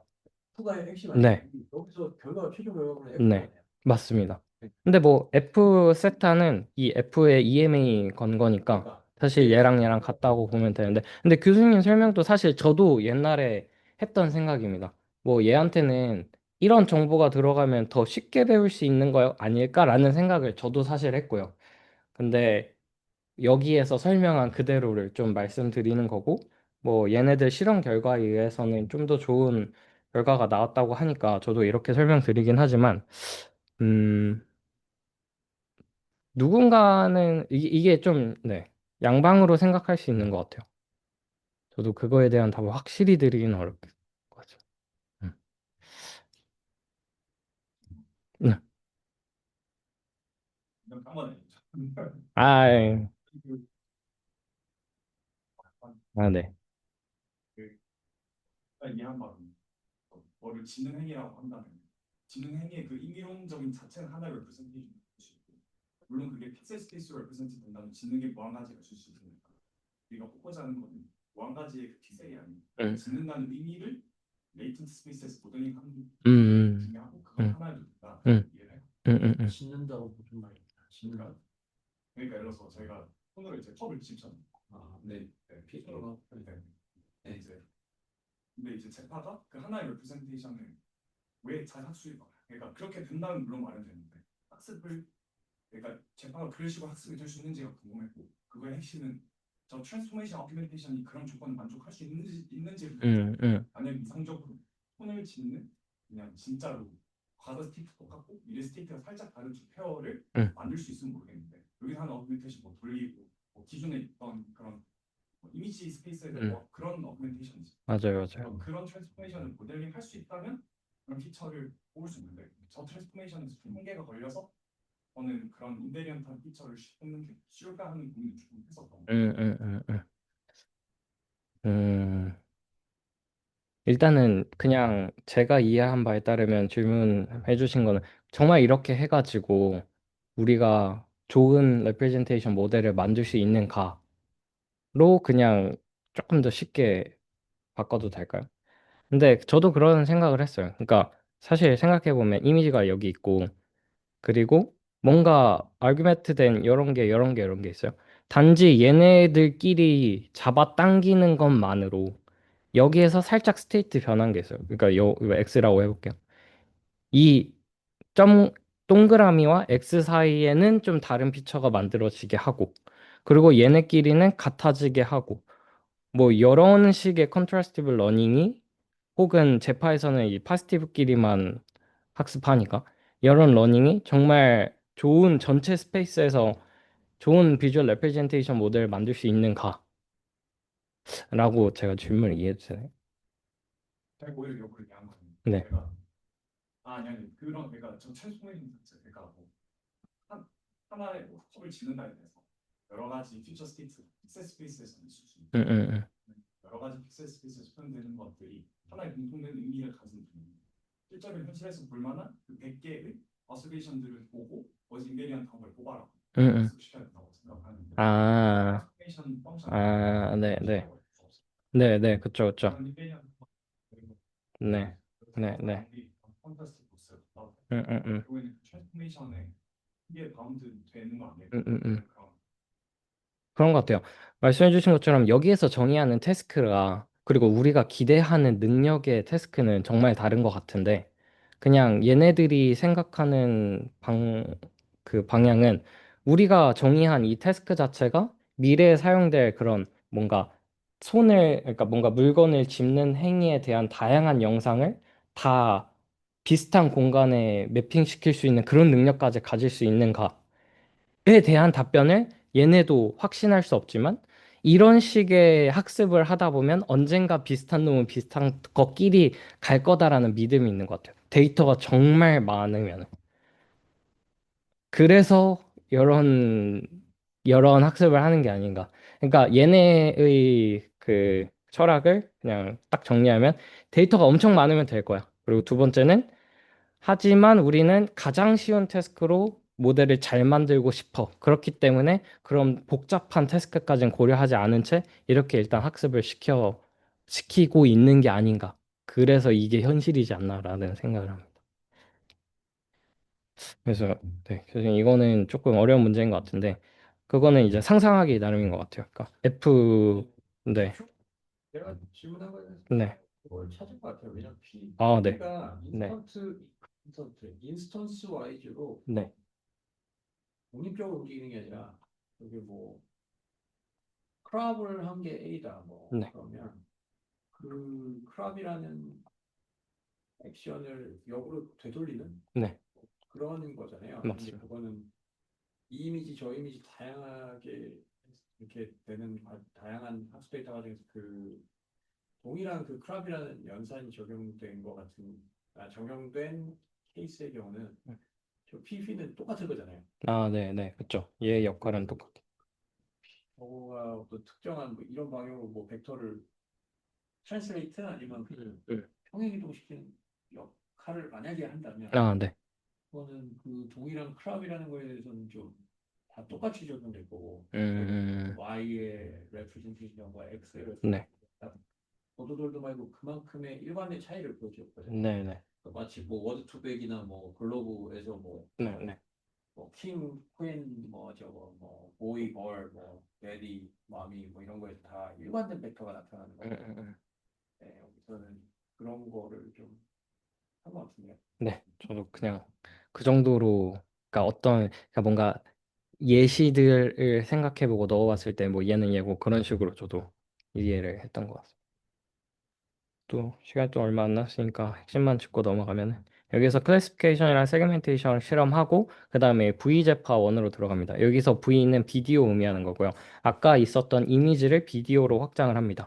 비디오를 3D 컨버트 시켜가지고 플래튼한 다음에 플래튼한 거에서 또 랜덤 마스킹을 하는 거예요. 그래서 이쪽에는 랜덤 마스크 된 게 들어가는 거고 이쪽에는 좀 깨끗한 게 들어감으로써 이 비전 인코더는 마스킹이 되더라도 좋은 거랑 똑같은 게 나오도록 예측을 하는 거죠. 그래서 여기에서 활용하는 그 이밸루에이션은 점점점 확장이 되기 시작합니다. 옛날에는 클래시피케이션, 세그멘테이션만 하다가 이제 액션 레코그니션을 하기도 해요. 액션 레코그니션이라고 하는 거는 뭐 여기 있는 예시처럼 어떤 영상이 하나 주어지고 그 영상에 대한 클래스가 있거든요. 예를 들어서 뭐 여기 뭐 이거는 이런 식으로 설명이 될 수 있는데 뭐 클래스 100개로 놔둔다면 어떤 물건을 내려놓는 행위 뭐 이런 식으로 여기에는 로봇 댄싱이나 뭐 라이딩 어 바이크와 같은 400개의 클래스가 있고 이 데이터셋은 어떤 한 영상에 대해서 이 여자가 하고 있는 이 바운딩 박스의 안에 영, 여자가 하고 있는 뭐 액션을 간단한 동사 60개의 클래스로 뭐 예측하는 그런 문제가 있는데 그런 거를 VJ파에서 나온 피처에다가 크로스 어텐션 블락으로 피처 넣고 여기에는 러너블 쿼리가 아래로 들어간 다음에 이 러너블 쿼리 위치에서 나온 게 클래스 로직이 되고 얘가 클래시피케이션 됨으로써 액션 레코그니션 하는 태스크를 수행을 합니다. 그래서 점점점 더 확장을 해요.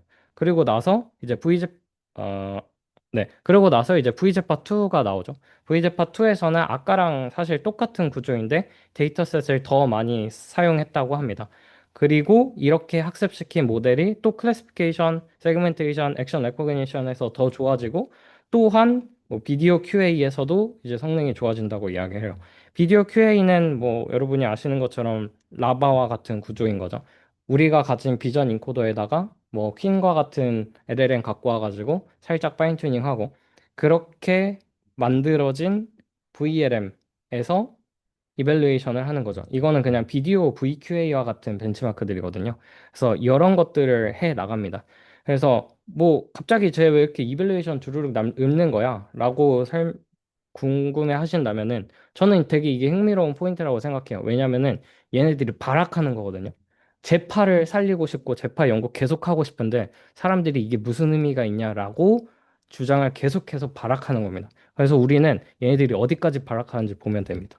그래서 그 다음 V제파2에 AC가 나와요. 이 AC는 액션 컨트롤링 뭐 이렇게 하면 되는데 얘는 어떻게 학습하는 거냐면 아까 이야기했던 그 비디오 제파 버전 2를 밑에다가 그대로 놔둔 상태에서 이렇게 오토리그레시브하게 다음 프레임을 예측하는 태스크를 학습을 시킵니다.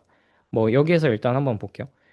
T에서 나온 피처가 여기 들어가고 어떤 액션이 같이 들어감으로써 다음 스테이트가 예측되게 하고 그게 다시 액션과 결합돼서 다음 이미지가 나오게 하고 이게 롤아웃 되는 거고 티처 폭싱은 원래 로봇 관련된 데이터에 이런 프레임이 짝짝짝 가고 있잖아요. 그러면 걔네들이 말 그대로 티처 포싱. 티처 포싱이라고 하는 거는 얘를 봤을 때 이 프로젝터는 아, 이 액션과 이 비디오에 대해서는 이런 스테이트를 예측해야 되는구나를 학습하는 거거든요. 그러면 여기에서는 롤아웃돼서 이렇게 오토리그레시브하게 가는 거고 여기에서는 티처 포싱으로 얘가 갔을 땐 얘 예측하고 얘가 갔을 땐 얘 예측하고 이런 식으로 학습을 합니다. 그렇게 함으로써 이쪽 단계에서는 이 비전 인코더 학습하는 게 목적이 아니고 프리딕터 학습하는 게 목적인 거고요. 학습하는 방법은 이 티처 포싱이랑 롤아웃 전부 다 활용을 합니다. 그런 다음에 이밸류에이션 단계에서 이런 로봇 관련 무언가를 하려고 이런 두 개의 태스크에서 또 이밸류에이션을 해요. 첫 번째는 액션 엔티시페이션이라는 태스크가 또 있어요. 얘는 뭐냐면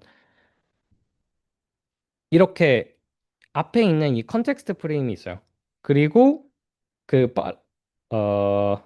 어, 팔로잉 업 프레임이 있어요. 그래서 얘네들에 대한 레프레젠테이션을 다 뽑은 다음에 여기 있습니다. 어쨌든 컨텍스트 프레임이 나와서 여기에 나오는 레프레젠테이션과 아까 학습시켰던 프레딕터에 의한 레프레젠테이션 이거 두 개가 같이 뭔가 파인 튜닝 되는 추가적인 프로빙 네트워크에 들어가서 클래시피케이션 하는 겁니다. 그러니까 그 여기 단에서 그 다음에 들어갈 행동이 뭘까 할까 예측하는. 그러니까 지금 이 행동을 예측하는 게 아니고 다음에 이루어질 행동이 뭘까를 예측하는 태스크를 또 누군가 만들었어요. 그래서 그거를 수행하는 게 이 액션 안티시페이션이라는 그 태스크고요. 뭐 동사 예측하거나 명사 예측하거나 액션 예측하는데 클래스가 다양하게 있고 이거로 성능이 어떤가를 측정하는 겁니다. 그래서 뭐 특별한 인사이트 없습니다. 그냥 우리 거 좋다 이런 거는 제가 테이블 안 갖고 온 거고요. 여기서 좀 근데 네, 네, 여러 가지 다양하게 이베이션을 한다라는 거가 뭐 이런 거를 디자인하거나 생각해내는 게 굉장히 좀 창의적이고 이거 음, 자체가 뭐 굉장히 의미 있는 뭐 음, 그런 거인 거는 맞는데 아 이게 뭐 태스크 자체가 좀 약간 좀 정의가 그전에는 좀 딱 명확하게 좀 정의된 태스크가 좀 아니었다라고 하면 음. 베이스라인도 뭐 별로 없는 마당에 그냥 약간 무주공산에서 자기네들이 그냥 적당히 그냥 구색 맞추기용으로 몇 개 베이스라인 해가지고 그냥 그것들보다 더 좋다라고 그냥 그렇게 그냥 좀 손쉽게 아니면 좀 완성도가 떨어진 상태로 그냥 결과 보여주고 땡치는 거 아닌 건가요? 혹시? 저도 교수님 말씀하시는 거에 동의하고요. 그나마 얘를 보면은 또 그래도 노력하네라는 생각이 들 것 같은데 얘 한번 보시고 또 이야기해보면 좋을 것 같습니다. 얘까지만 보면은 기존에 있었던 거 그대로 학습해가지고 뭐 여기서 흥미로운 거 하나만 짚고 가자면 그 인코더에서 나온 피처만 활용했을 때, 이 프레딕터에서 나온 피처 같이 활용했을 때 보면은 accuracy가 뭐 그렇게 차이가 안 납니다. 인코더 요만큼, 그리고 같이 쓰면 요만큼. 그래서 프레디터 활용하면은 뭐 작지만 개인이 있다 뭐 이런 식으로 주장을 하고, 그 다음이 이쪽인데 이거는 뭐 이미 아시는지 모르겠어요. 어쨌든 이런 태스크가 있습니다. 이 태스크가 뭐냐면은 이걸로 정말 액션 그 스텝을 만들어 보는 거예요. 그러면은 이런 질문이 들어요. 아니, 우리 가진 거 비주얼 레프레젠테이션 모델밖에 없는데 액션 컨트롤 어떻게 해? 그거를 이제 이해하는 게 또 오늘의 그냥 하나의 흥미로운 포인트다라고 하시면 됩니다. 여기에서 이런 그림이 뭐 논문 초반부에 나와요. 이게 뭐냐면 스타트 프레임이랑 골 프레임이에요. 그럼 스타트 프레임에 대해서 제파를 레프레젠테이션 뽑고 골 프레임에 대해서 제파를 레프레젠테이션 미리 뽑아두는 겁니다. 그런 다음에 여기에 적어놨는데 우리가 하고 싶은 거는 이 7D짜리, 그러니까 뭐 여기에서는 이 데이터셋에서는 포지션 3개, 오리엔테이션 3개, 뭐 그립 1 이거에 대한 7디멘션에 대한 액션을 예측을 해야 돼요. 그래서 사실 그 비디오 제너레이션 논문에서 이 액션과 연결을, 그러니까 로보틱스랑 연결을 하려고 이런 이밸리에이션 세팅을 많이 쓰거든요. 어떻게 하냐면은 800개의 이 액션에 대한 후보를 막 뽑아놔요. 그러니까 뭐 예를 들어서 이쪽으로 갔다 저쪽으로 갔다 저쪽으로 갔다 저쪽으로 갔다라는 하나, 이쪽으로 저쪽으로 하나, 이렇게 해서 800개 뽑아요. 그리고 800개를 진짜 로봇에서 실행을 해보는 거예요. 쫙. 그 중에서 아까 레프레젠테이션 2개 뽑았잖아요. 그러니까 이거에 대해서 800개 해봤을 때 가장 가까운 레프레젠테이션이 나오는 액션을 10개만 뽑은 다음에 이 10개에 대해서 다시 800개로 불려요. 가우시안 이렇게 랜덤으로 해가지고 이 과정을 엄청 반복해가지고 어떤 하나의 시퀀스가 나올 텐데 그게 어 얘에서 얘로 가는 액션이다라고 하는 겁니다. 그래서 여기 보시면은 x축이 스텝이고 y축이 그 에러인데 스텝을 거듭하면 거듭할수록 정말 액션이 정말 그럴듯하게 뽑힌다라고 합니다. 그래서 얘네들이 이야기하는 게 뭐냐면은 우리 거 정말 뭔가 지금은 허접한 이밸류에이션이긴 하지만 나중에 쓰일 수 있다. 뭐 이런 주장을 하고요. 또 하나 더 흥미로운 포인트는 이 코스모스는 비디오 제너레이션 모델이잖아요. 근데 여기에서도 똑같은 짓을 하거든요. 그러니까 이런 우리는 로봇이랑 관계 없는데 로봇이랑 어떻게든 이렇게 끌어맞추려고 하는 이런 이밸류에이션을 똑같이 끌어가는데 여기에서 이야기하는 흥미로운 포인트는 얘는 4분 걸린다. 왜? 픽셀 프레딕션을 다 해야 되니까.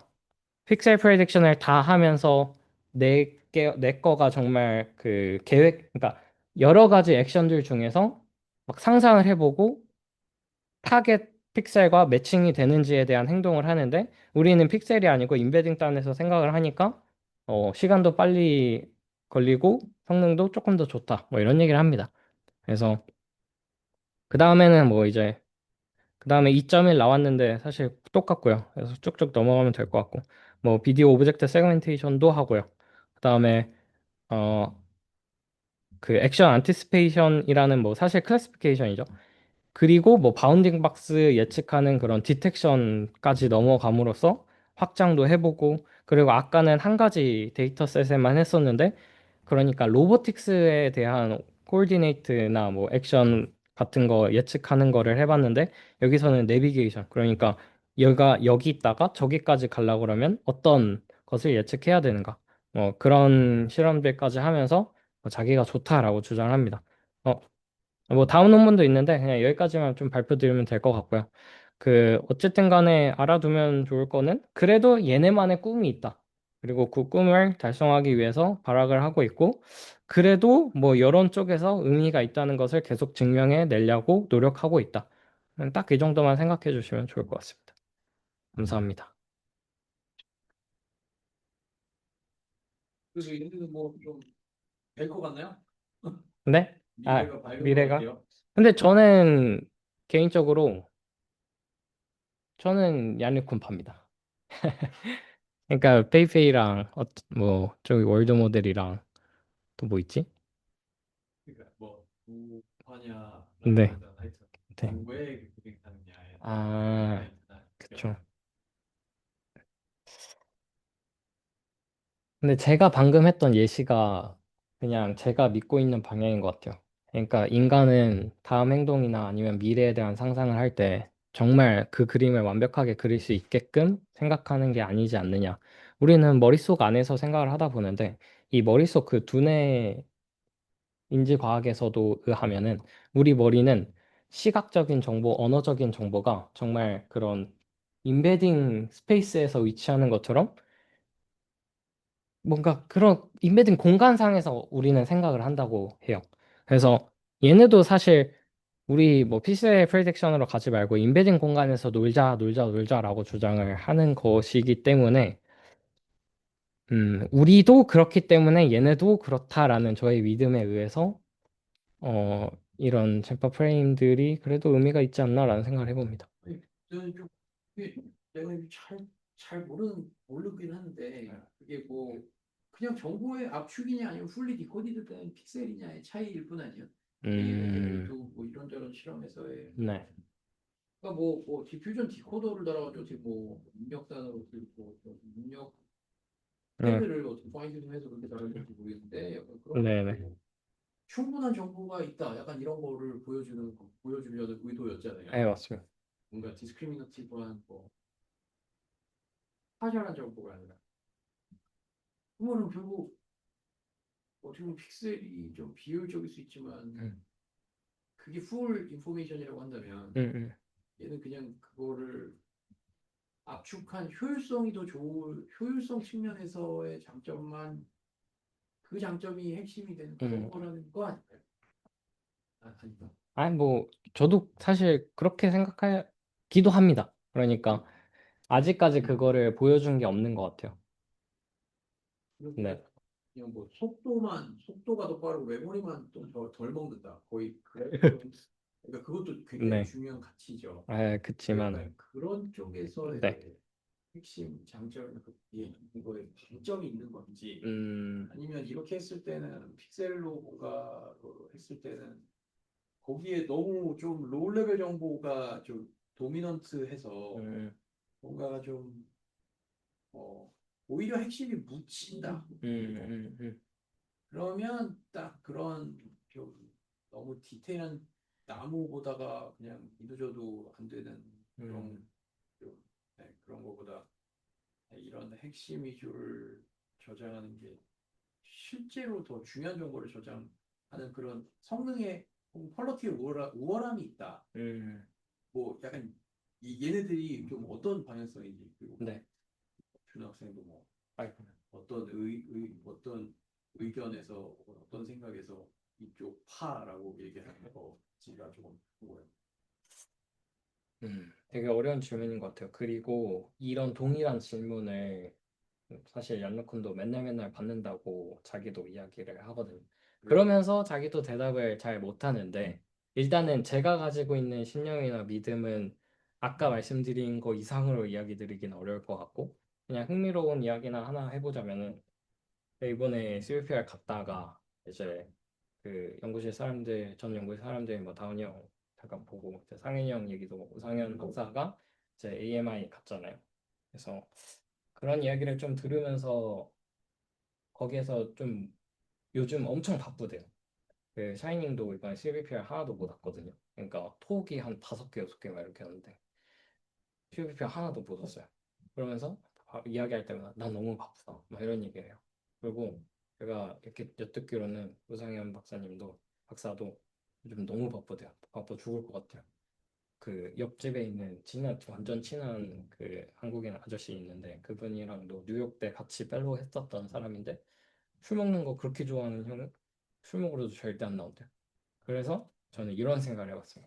얀루쿤이 메탈을 박차고 자기 회사 차리고 투자를 그렇게까지 받은 이유가 뭔가 있을 것 같다. 그러니까 자기가 그걸 증명하려고 뭔가 프레임워크를 디자인했고 그 디자인한 프레임워크를 그 많은 돈 가지고 뭔가 지금 실험을 뒤지게 해보고 있다. 근데 근데 그 걔가 생각하는 프레임워크는 저도 잘 모르겠습니다. 그래서 걔가 누구야? 그 얀네쿤이 그 회사를 박차고 그렇게 수많은 돈 받으면서 그러니까 저 그런 생각이 들어요. 그러니까 그 돈을 받으려면은 그 이런 얼마 받았어요? 그치, 거의 50 일단 그러니까 1조인지 10조인지는 헷갈리거든요. 어쨌든 조입니다. 숫자를 그렇게 받았다고요? 네, 네. 그러니까 이게 정상이라면 투자를 받고 뭔가 만들어야 되는데 아이디어도 없이 그냥 제파 될 거야 이러고 나왔다? 뭐는 미친 짓이다. 뭔가 있다. 그 배경에는 뭔가가 있을 것이다. 네. 이건가요? 네. 그냥 바닥으로. 바람기 때문에 발악하는 건 아닐까? 그것도 이제 맞는 말이에요. 사실 이제 그것도 중요한 얘기인데 실제로 1빌리언이면 적겠네. 은빌리언. 그렇죠. 은빌리언 10조죠. 아니 1조죠. 1조. 1조. 그러면은 성우님 1조 받았어요. 그러면 받기 전에 이제 냅다 받습니다. 그때 간이 작아서 제가 저도 생각이 없으면 못 받습니다. 할 의무를 가지고 1조를 받는다 하면은 전부 재파를 발차시는. 저도 없어요. 근데 그 사실 근데 조금 이거 뭐 모르겠는데 내가 좀 약간 편견의 그거에서 얘기를 하면 양로푼의 트랙 레코드가 말이에요. 좀 속된 말로 맛이 간지 오래되지 않아요? 메타에서 돌린 게 네. 메타에서 돌린 게 뭐 없지 않나? 있죠. 그리고 나이도 이제 좀 양로푼 뭐그 엠리스트 가지고 르넷 엠리스트를 가지고 르넷 뭐 그때는 그때는 아니 뭐 그럼 맨날 맨날 내가 스킨 찍으러 다녀. 아니 그러니까 양로푼이 나는 아이고. 아주 비우가 양로푼이 알았어. VIP